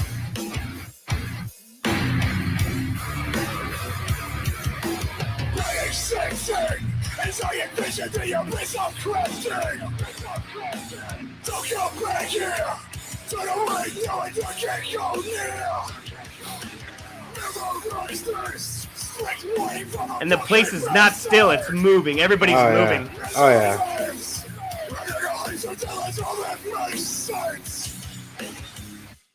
Yeah. All right. Dude, So it's so good. it's okay. So, like I was saying earlier, you could have the craziest, fastest technical blast beat. I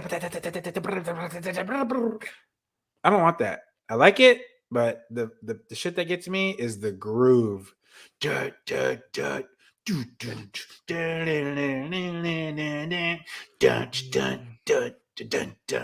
hard to break, right? It doesn't stop. It keeps going. It makes you, and that's another thing when you're live and you're with people, Oh, and dude. you're just like, I specifically remember that when so Lamb of God opened for Slipknot, right?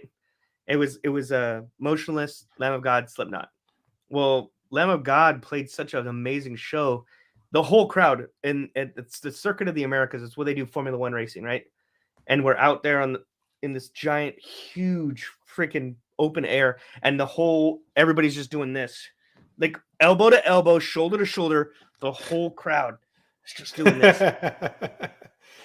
for almost 60 minutes. And you couldn't stop, because if you stopped, somebody would just overtake you. So the whole crowd, the whole time, Right. Randy's doing his thing, everybody's moving, and by the time Slipknot came on, everybody's just like, they're like, play Before I Forget, you know what I mean? Like, I've seen Slipknot a couple times, and honestly, that was probably the most let down time, because they were putting it out, but the crowd was just so fucking tired. Wow, Like, that sucks. it's probably the last time they ever let Lamb of God open for them. Yeah, I've been there a few times, dude, where by the time the headliner comes on, I'm like, I'm done, dude. That sucks. That's a shitty feeling. I need to go night. It's about to go night. That's like when I go see Prof. Like, I don't know anybody that he has opening for him. It's like there's a DJ and another DJ. Like, I'm the guy that shows up. I show up for the prelims, right? I'll go for the opener. Yeah. I'll get my beer and I'll sit there, and I'll be one of 7 people that'll watch you do your set, and I'll headbang, or I'll freaking clap, and I'll give you everything, because I know how hard it is to play those types of gigs. Right. But I'm there to see, like, especially in hip hop, where it's like not my world all the way. Like, I'm there to see that guy, right? Because he's the only reason he reached me is because he was on social media, and he's on Facebook, he's on YouTube, and his videos are infectious and they're hilarious. Yeah. So I don't give a shit about DJ Willy Wonka. You know what I mean? I don't care. And I'm not joking. That's his name. Really? And I looked him up, and I was just like, generic DJ. Don't care. Sorry. maybe if he like samples some fucking Pantera, then we can fucking talk. So we have Victims. Ooh, I've never heard these. I've never heard these guys before. This one's brutal. This is who me and I took my daughter to go see these. That's right. She had the shirt. So here we go. Victims, crippling form. Crippling. It's like backslash. Yeah. A lot of their songs are like that. Have the little backslash. I don't know. Whatever. Grammatically incorrect. Yeah.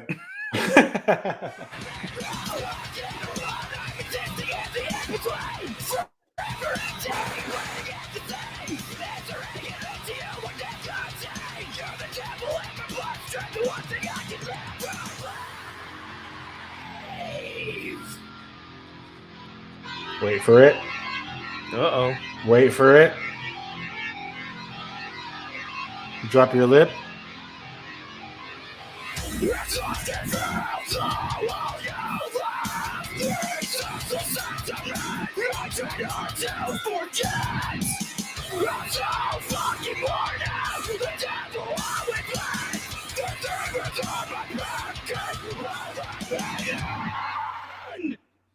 Oh, I can hear a lot of that, Rings of Saturn, like in the freaking guitar. But I don't know what's that tuning? I don't know what that tuning is, but it sounds like it's as if they're playing keyboard on the frets. You know what I'm saying? I'm not a guitar player, so I don't know. I know there's a term for it. God dang it! You know what I mean when I'm talking about, like, Saturn, right? Yeah. Oh Jesus, I don't know shit about guitars, dude. I'm retarded. I know what you're Sorry. talking Just answering a text about softball. about, though. I can't believe people are still texting me. That's fucking awesome. Oh, he texted me at 7:30. So Oh, it's a couple hours ago. I'm a big dum-dum. That's okay. I don't care. I'm gonna keep going. What is that called, dude? And I can think about it. Like, I know it. I know. I don't know what the freaking action is called. I know what they're doing, but at the same time, like, there's something like the way the guitar is tuned. It's like instead of down tuning, I guess it would be up tuning. I'm just like battle, battle. I doubt You know, it. I you know, doubt like- it's. I doubt like- it's up tuning. Ugh. Like, you know, Rings of Saturn, just like it sounds like Yeah. it sounds like Sonic like getting all the rings. It's like Getting all the rings. you know what I'm talking about. Yeah, I know what you're talking about, dude. That's like a really terrible way to like describe it, but I'm That's sure funny. I'm sure he's like, man, it took me like 6 years to figure out how to do that. You fucking That's asshole. funny, dude. Rings of Saturn, they have a fucking sick ass drummer, dude. Their drummer. It's that's one of those bands that's like it takes a minute to get into. Like yeah. when it blasts you in the ear, you're like, oh, hold on. Yeah. Wait. You just got to It's sit there very and listen to it. technical math. They call it like math core shit. Like Yeah, it's for guitar players, like mostly for guitar players in my mind. yeah. That like I'm sure the drummer just like listens to it and goes, I can go faster. Like, like they just sit there going, I got you, bro. Don't worry Pretty about much. me. What's this next one? Thy art is murder. Oh yeah, that art is murder. I'm glad to see another guy with like a little bit of a panza. It's kind of nice. I'm not the only one. You're not alone, my friend. You're not alone.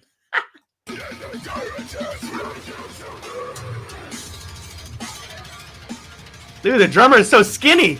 Yeah, he is. He's not their drummer now. They have a different drummer.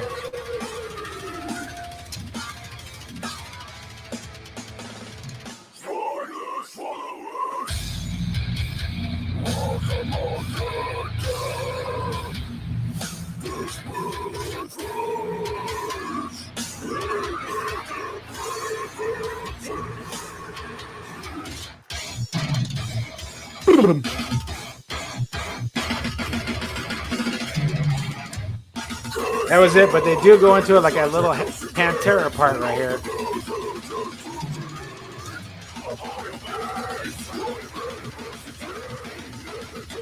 Here it comes. There it is.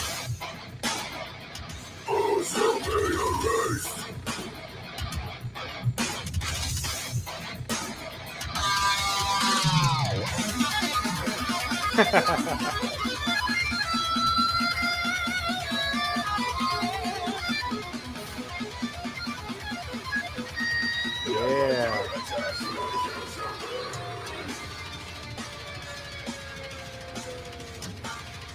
Dude, their drummer is really good. Oh, he's amazing, dude.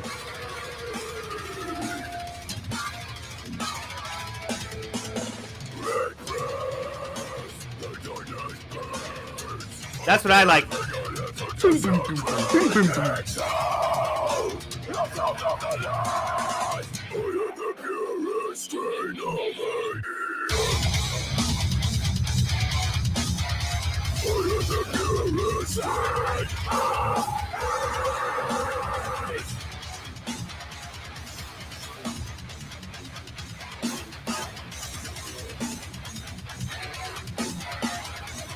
You guys are from Australia. You guys fucking bring it.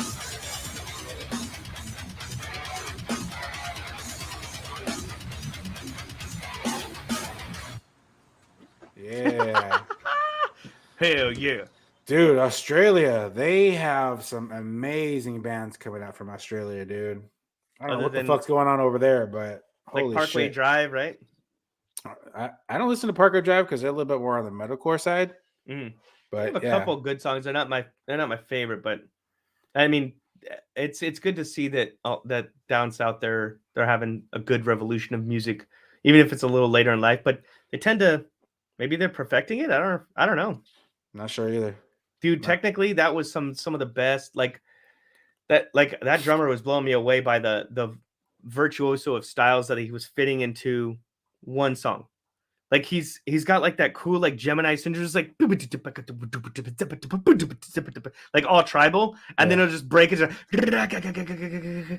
and just keeping time. Like, and he looked bored as shit doing the exactly. I was gonna say that. He's like, oh yeah, whatever, just blast beats, whatever, no big deal. Like I can never even fucking play that shit, dude. Holy crap. But it's just like, like, dude, what the fuck? Do you not realize what you're doing right now? Nah, the gauges give it away. He's yeah. he's just like, fuck it. Hey, this. He's All like, right. this is a fucking paycheck. Yeah, no shit. Well, he ended up actually leaving the band for like mental health issues. They have a replacement who's really fucking sick, so they're good.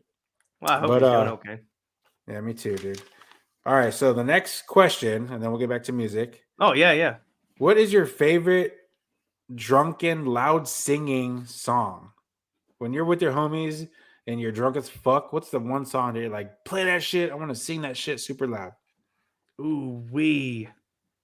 Honest, man, this is kind of taking me back because I haven't done that in a long time. It's been a few years for me too, only because me and my best friend, once we get together, we sing the shit, but it's been a couple of years. But okay, so I'll share this, and then I'll share a story about the last time I sang drunkenly in public as like to be mocking. But I think probably like the one that's coming to mind, like when you get drunk, you're with the boys, you start singing a song, it's probably freaking Neil Diamond, dude. Really? Sweet Caroline. Really? Because it's easy and everybody knows it. And when you start, and I think it's more because I want the participation. And once you start it and somebody hears it, they go, oh, hands, touching hands. And then people are like, oh, reaching out. And then once you get to the crescendo, like everybody sings along. Yeah, that's true. Is that your favorite drunken singing song though? Yes. I would say as drunken, yes. Favorite drunken singing song. Okay. Because I love singing Neil Diamond when I'm drunk. Because I want the participation. I'm going for the participation. Right. No. Okay, I get it. I would say mine is Stone Temple Pilots' Big Empty, dude. Ooh. Man, that's a deep cut, man. Yeah. Not the biggest Stone Temple Pilots fan myself. Freaking Scott Weiland, right? Yep. Yeah, man. Yep. I really liked all the stuff he did with Velvet Revolver. Dude, their Unplugged album is freaking sick as fuck. We were talking about Unplugged earlier, dude. Alice in Chains is probably they're hands down my favorite Unplugged album, dude. Do you like Alice in Chains? I do like Alice in Chains. Even the newest stuff. I mean, what was that freaking Black on, not Blue on Black, but oh my gosh, Black Gives Way to Blue or some shit like that. That album I really did enjoy that because at first I wanted to like hate it, but then you're like, okay, this guy's doing some new stuff, and I really don't hate it. And bands change. You can't make a band stay the same, right? You can't make them stay exactly the way they were. They're gonna want to grow. They're artists, you know. Right. But as far as recapturing Lightning in a Bottle, I'd probably say that Alice in Chains is probably the closest iteration because Scott Weiland with Velvet Revolver was basically just Guns N' Roses with Scott Weiland. Right. So right. That's as close as you get to like getting Lightning in the Bottle 2 times, I think. Yeah. Speaking of Lightning in a Bottle 2 times, goddamn. Think about Dave Grohl, dude. What kind of freaking career? If literally he's like the quintessential rock star, dude. How are you in Nirvana? Holy crap! He's one of those only guys that's like so talented that he's one in a generation for sure. That he could play the drums, guitar. His vocals are good and also iconic. I mean, he's not the best vocalist. I mean, but then again, neither was Kurt. So right. I mean, let's not lay that at his feet. But as a drummer, he's great. So of course, and by the way, he has a movie coming out at the end of February. Grohl? Yeah. Really? It's called Studio 666, and it's got Foo Fighters and then a couple other actors in. So what the hell? I never heard of that. Foo Fighters is recording their 10th album, and they go into a house, and it's a haunted house. and then he gets possessed by a demon and he's killing people. What? It's basically like Pick of Destiny, but like turned down a little bit. So it's like still funny, but not as funny. And honestly, it just looks hilarious. So Wow, like we I were didn't saying, know like about that. once in a generation talent, like who could put out that kind of content that he puts out music wise and then jump into feature films. Right. And not just like Tenacious D, because I'm sure you didn't. Did you know that he played the devil in the music video I did. of Tribute, and then he reprised his role in the Pick of Destiny, which I find absolutely hilarious. Yeah. Wow, that's fucking crazy, dude. But yeah, you're right. So like he comes out, and I think Foo Fighters is one of the first albums that I listened to all the way through, and then immediately just hit play again and just started listening to it all over again.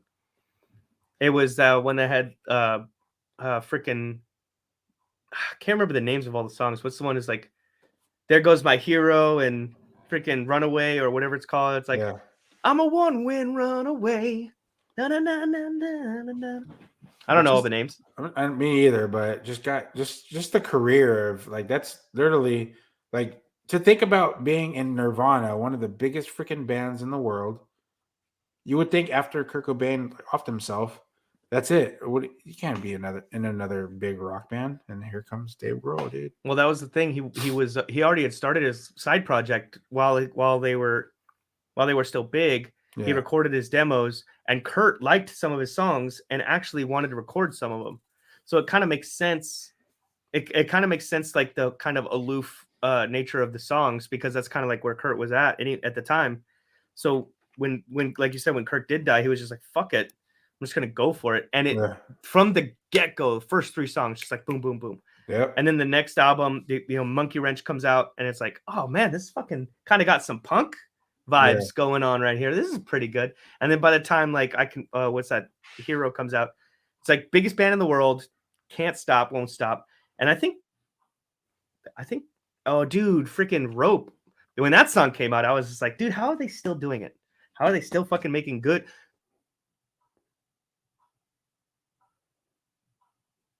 Also, you're freezing up, dude. You're frozen. I think I lost you, bro.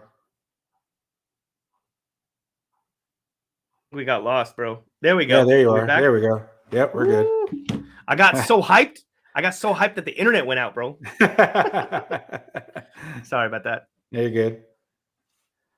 Okay, so this next band, Great American Ghost. Ooh.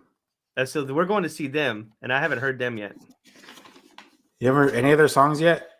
No, I haven't. All right, good. You told me not to listen, so I didn't. Good. Here we go.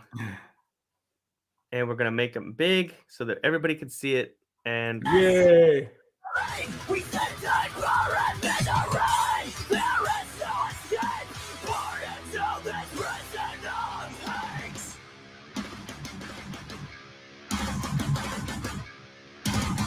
Reality is pain. Hope is a fake.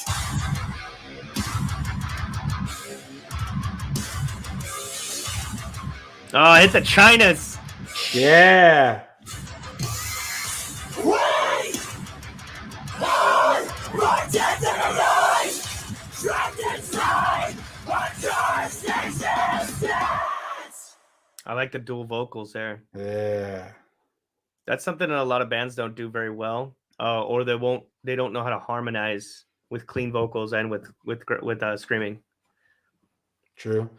They are amazing live, dude. He sounds like he's got a really good. His vocals are actually really more towards like what I'm into. Yeah. Okay. Yeah, I could see that. I could see that.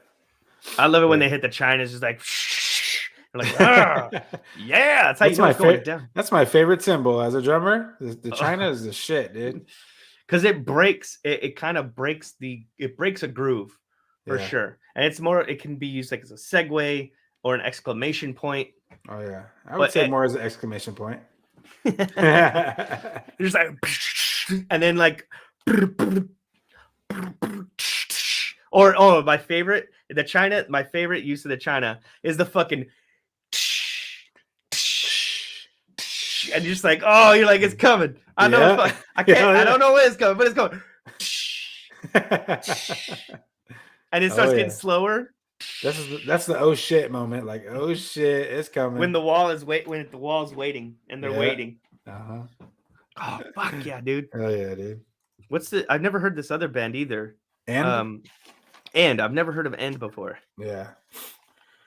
The singer, his name is William Putney. I believe he's in a band called Fit for an Autopsy, which is I've heard of them. who's gonna play as a headliner at the Great American Ghost show that we're gonna go to. Yes, I've heard of Fit for an Autopsy. Yep. Let's check these guys out.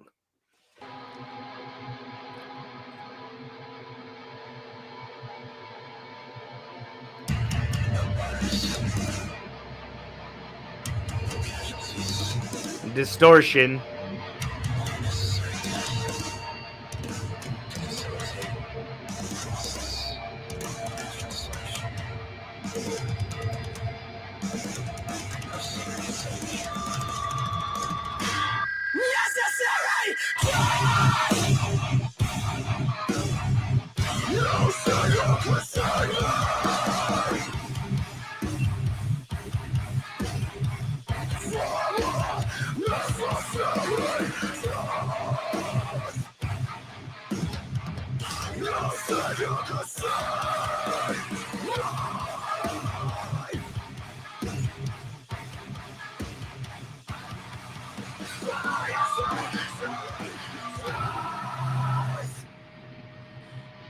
Yeah. I don't know anybody that's into heavy music that wouldn't dig that. Like I don't know anybody that wouldn't dig. They're just like da da da da da da da da da da da. You're just like yeah.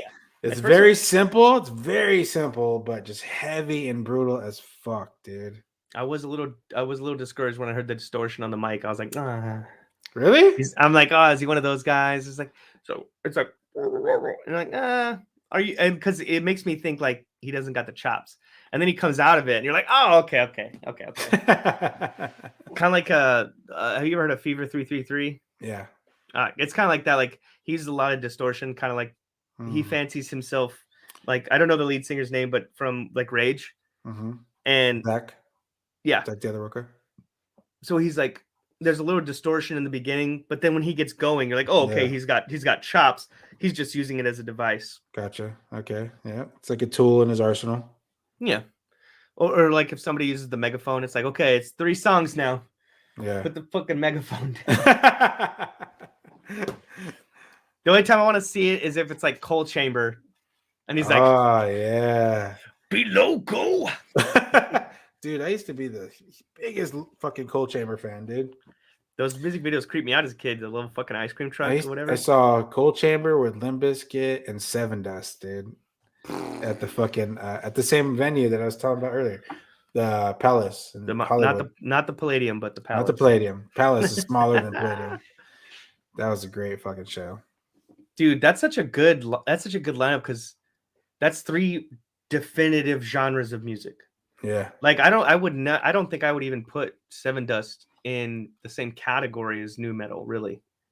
They kind of I don't know. Would you? I don't know, man. More hard rock. I would say more hard rock.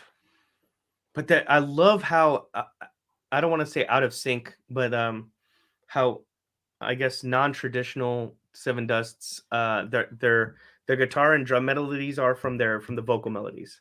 Like the vocal melodies is like almost antithetical to what should be going along with the guitar melodies. And he's just like doesn't give a fuck. He's like, no, I'm going on my own beat, and they kind of converge in this way where if you're not a Seven Dust fan, you're kind of like, hey, is he gonna sing on time? But he kind of is. He's singing like on the half beats and on the off beats. It's kind of cool. Yeah. And I got to see them live. My friend Mike was really generous. Got us the most amazing tickets at the Ryman. So I'm like from here to the freaking Marvel sign from the stage. Wow. Just like, and nobody. And by the way, nobody's standing. And okay, and let's set the stage here. So it's Seven Dust. Okay. Mark Tremonti opens, then Seven Dust, and then they both opened for Chris Daughtry. That's a little weird. It's weird, right? But it makes sense because Chris Daughtry he can draw. Yeah, disconnected again. No. Nerve. I can. There we go. There I you can't. go. Oh, you got kicked off again. Somebody. Fuck. So our row is like standing up. Sorry. Our row is like standing up, fucking headbanging, getting after it. And everybody else is just kind of like sitting down. Like literally sitting in their church pews, like, I'm waiting for Chris Daughtry. And we're like, fuck you. That's Mark Tremonti. Fucking stand the fuck up. That's funny, dude. I think we saved the best for last, right? Yep. Oh, dude. And we both seen this guy's live. And I can say, it's fucking great. It's good shit. Hell yeah. Here we go. We're going left to suffer. Yep. Anger. This is the shit right here. Let's make it big so you can see it. Yeah. Blood out.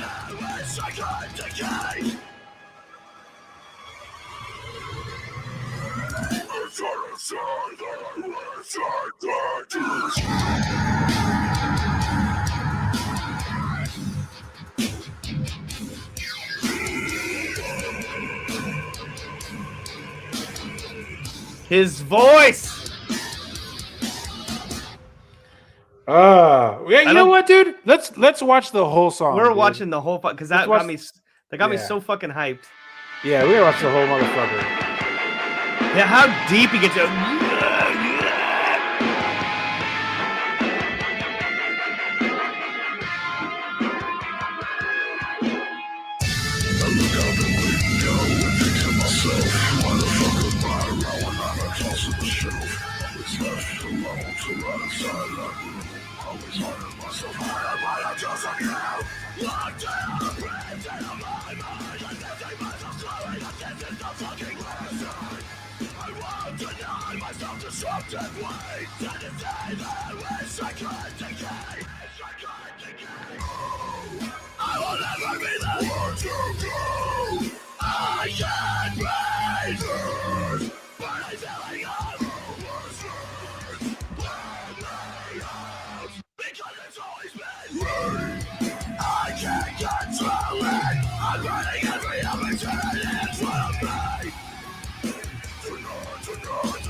Oh, what happened? Oh no. There you go.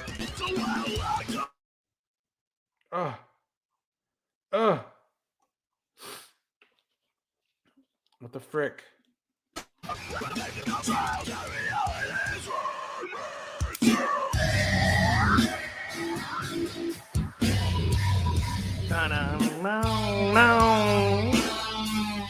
Wake up! I need everyone to listen to me!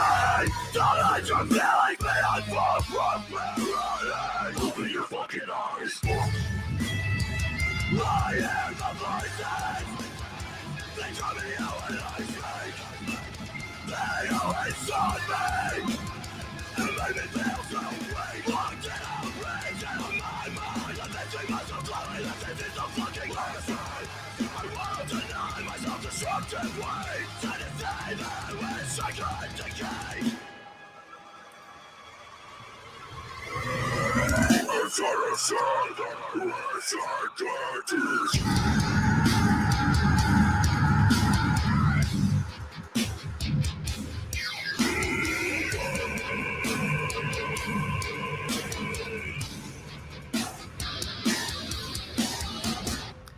Yeah.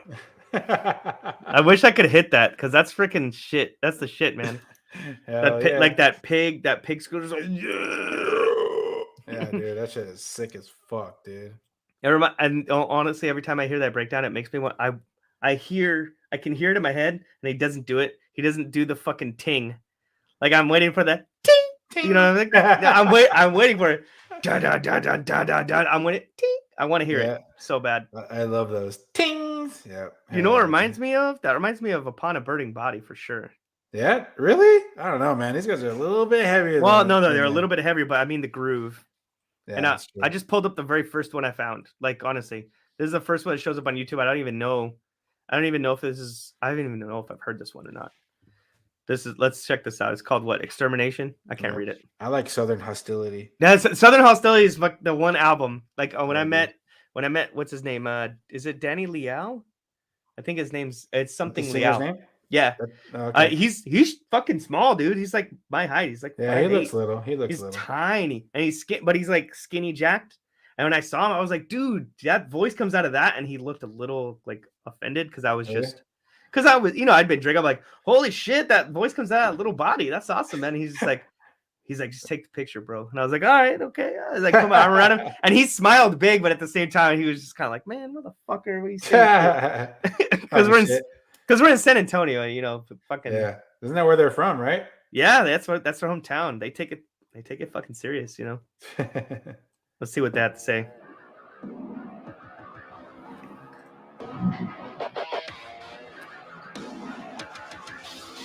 Save your pity for the weak.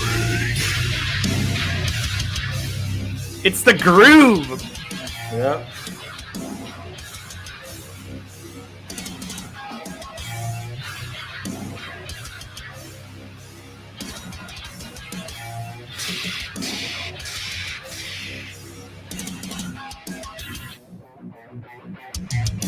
Let go, no more excuses. Let go of the life you've known.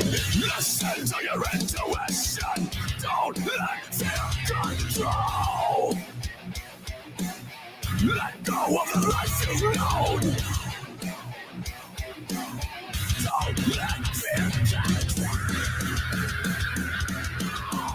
That's what I like.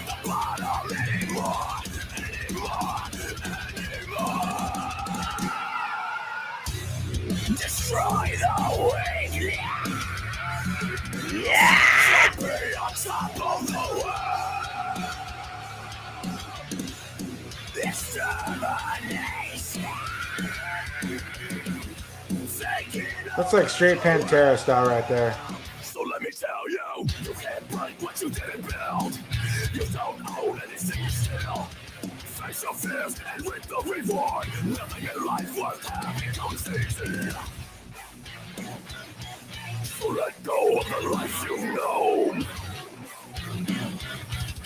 Don't let fear control.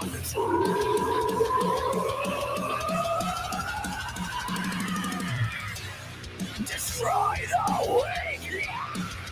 Ready to restroom. I'll be right back. Yeah.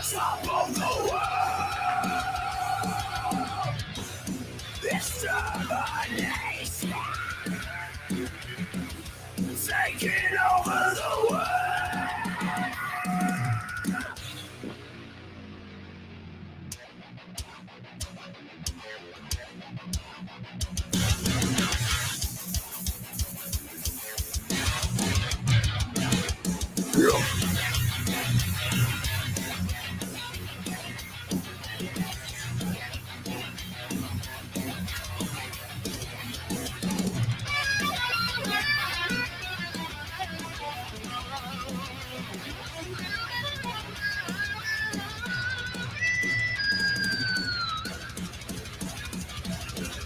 I won't live at the bottom anymore. So save your pity for the weak.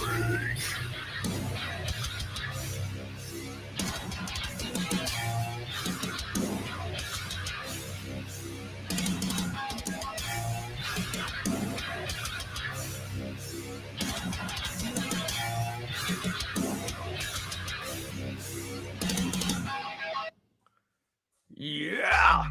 Dude, that was fucking brutal.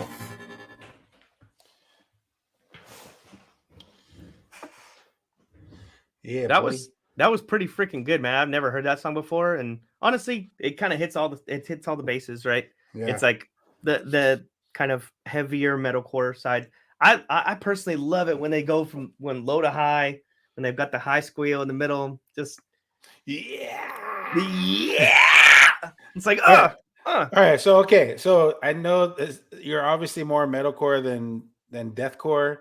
Mhm. I want you to listen to my buddy's band. So in your Ooh. little search thing, Yeah. a little backstory. So this is the guy I used to play. Or while you're searching it, it's search up "Breaking in a Sequence," Mhm. and the song is called "Delusional." So this is a guy that used to be. I was in a band with him. He was my singer / guitar player. He is the band that he's in now. It's called Breaking the Sequence, and it's got the original drummer from Korn, David Silvera, which is pretty fucking sick. Because growing up, me and this dude Richard, we were like, dude, Korn's a shit, like everybody else. But now he's in a band with him, so this is pretty fucking mind blowing. And what's the song name? Delusional. Delusional. That's the fourth one down. There we go. Ooh. And here we go. Of course, they have an ad. Sorry, you guys. I'm glad you guys didn't have to hear this because it was just like Jeff Goldblum in an ad. Just like, ugh, it's fucking garbage. Here we go. Breaking a Sequence. Delusional. So this is a more hard rock / metalcore, I guess. This is not as heavy as I usually listen to, but still pretty good shit. And the scream towards the end, it's like, holy shit. It's got that fill ensemble, yeah, which I love. So, but yeah, that's pretty much, you just described everything that I like about this kind of music. Cool. Yeah, you'll probably dig this shit, dude. Hell yeah.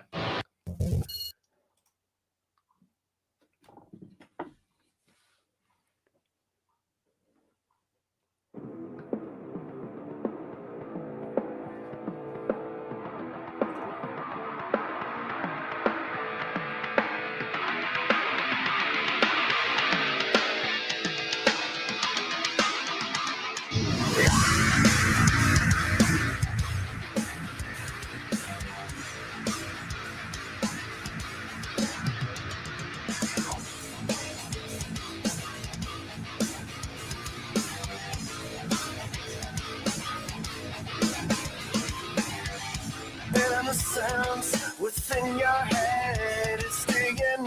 Now you're starting to see arrogance, so delicate and desperate. Your trophies remain unseen. You decide to run and on the wall, only touching.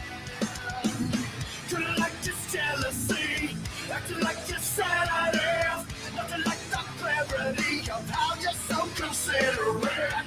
Kinda like you're hopelessly living out beyond your means. Kinda like your delusions are wearing.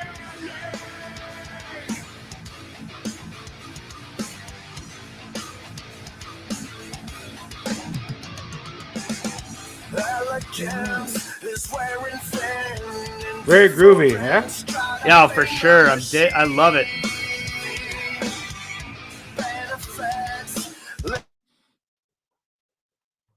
Oh shit, what happened?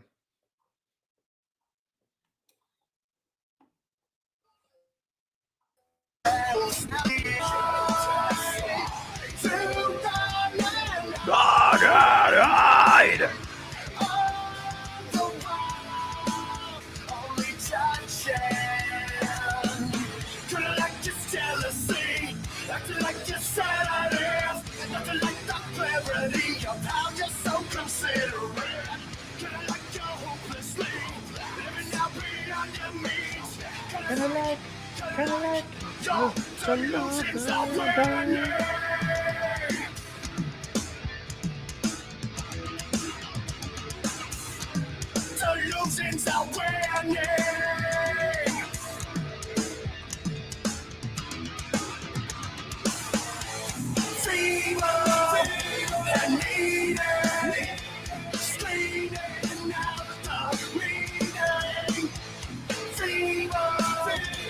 needing, straighten out the meaning. So this is how we know what the song means to you. So this is how we know what the song means to you. So this is how we know what the song means to you. What the song means to you. Kinda like just jealousy, acting like you're sad if nothing like the clarity of how you're so considerate. Kinda like you're hopelessly living now beyond your means. Kinda like That's definitely LA. Yeah.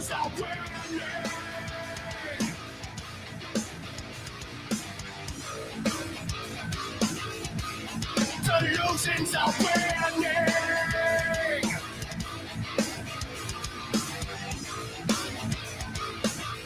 Here it comes.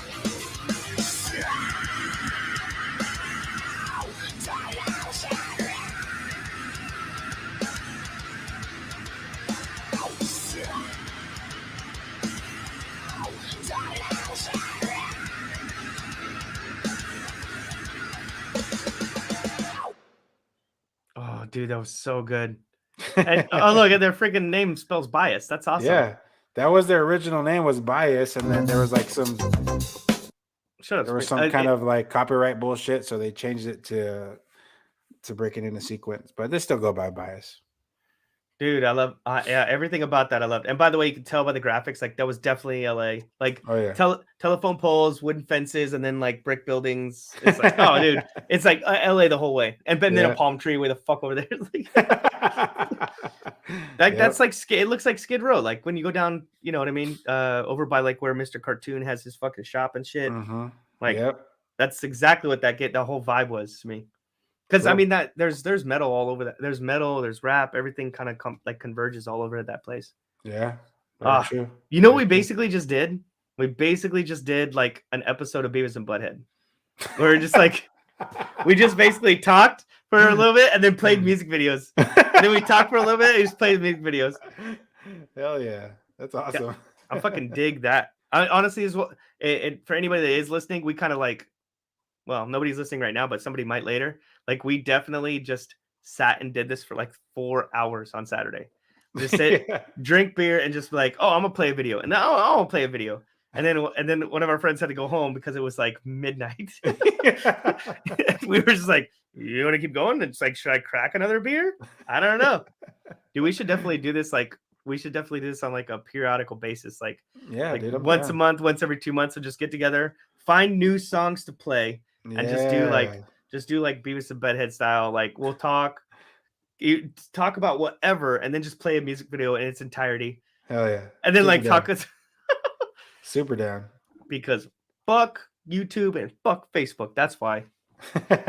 And by the way, a big shout out to Eddie from India, wherever you are, for hooking us up with the freaking sound system. Thanks, Eddie. Because we were unable to. Well, I was unable to figure it the fuck out. For like 2 hours, I was already 6 drinks in before we started. And I got there. I finally got to 6. Yeah, I finally got to 2, 6. 3, 4. I'm set. Actually, I'm 8 in, dude. Damn it, boy. That's all right. It was fun. I think you're frozen again. I'm gonna. There we go. Now we're back. If there's one thing I learned from the last stream, the one thing I learned from the last stream is you got to wait for the little circle thing to be done before you start talking again. Oh, okay.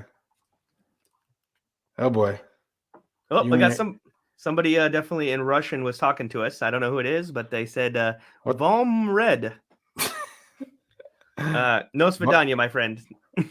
Vom Red, back to you, dude. Back to you, my friend. Vom red. So we got Russian fans. Well, Angelo, I'm gonna let you go, dude. Thank you so much for coming on the podcast. Hell yeah. I know, dude. I know it's like it's not super fancy. It's not super like we got a little bit of engagement in the beginning when people are like, oh man, we're just gonna do metal. But you know what? Somebody might find this and be like, dude, they discover all these bands and then we're like, Yeah. oh, this is fucking awesome. I want to hear Hell this yeah. again. Hopefully that's what's gonna happen, dude. Hell yeah. And I'll see you soon because I know we got some concerts coming up. Yep. Hell yeah. I'm sure there'll be plenty more, dude. I mean, dude, every it seems like once a week I'm seeing a new concert. I'm like, oh my god, dude. like you said earlier, dude, they're coming through Nashville like hot, dude. I Because love it. we touched like 8 states. That's why. Because you can be in 8 states in like 3 hours Yeah, in any direction, no matter where you go. that's the shit, dude. I love it. I love it. Well, I will see you soon. Once again, I really thank you for being gracious and patient. And I'm going to go ahead and sign off. This is All right, Tyler bro. Randall for Tavern Talk. Thank you once again, Angelo. Yeah, Appreciate it, man. my friend. All right, brother. I'll talk to you soon. Peace. Later.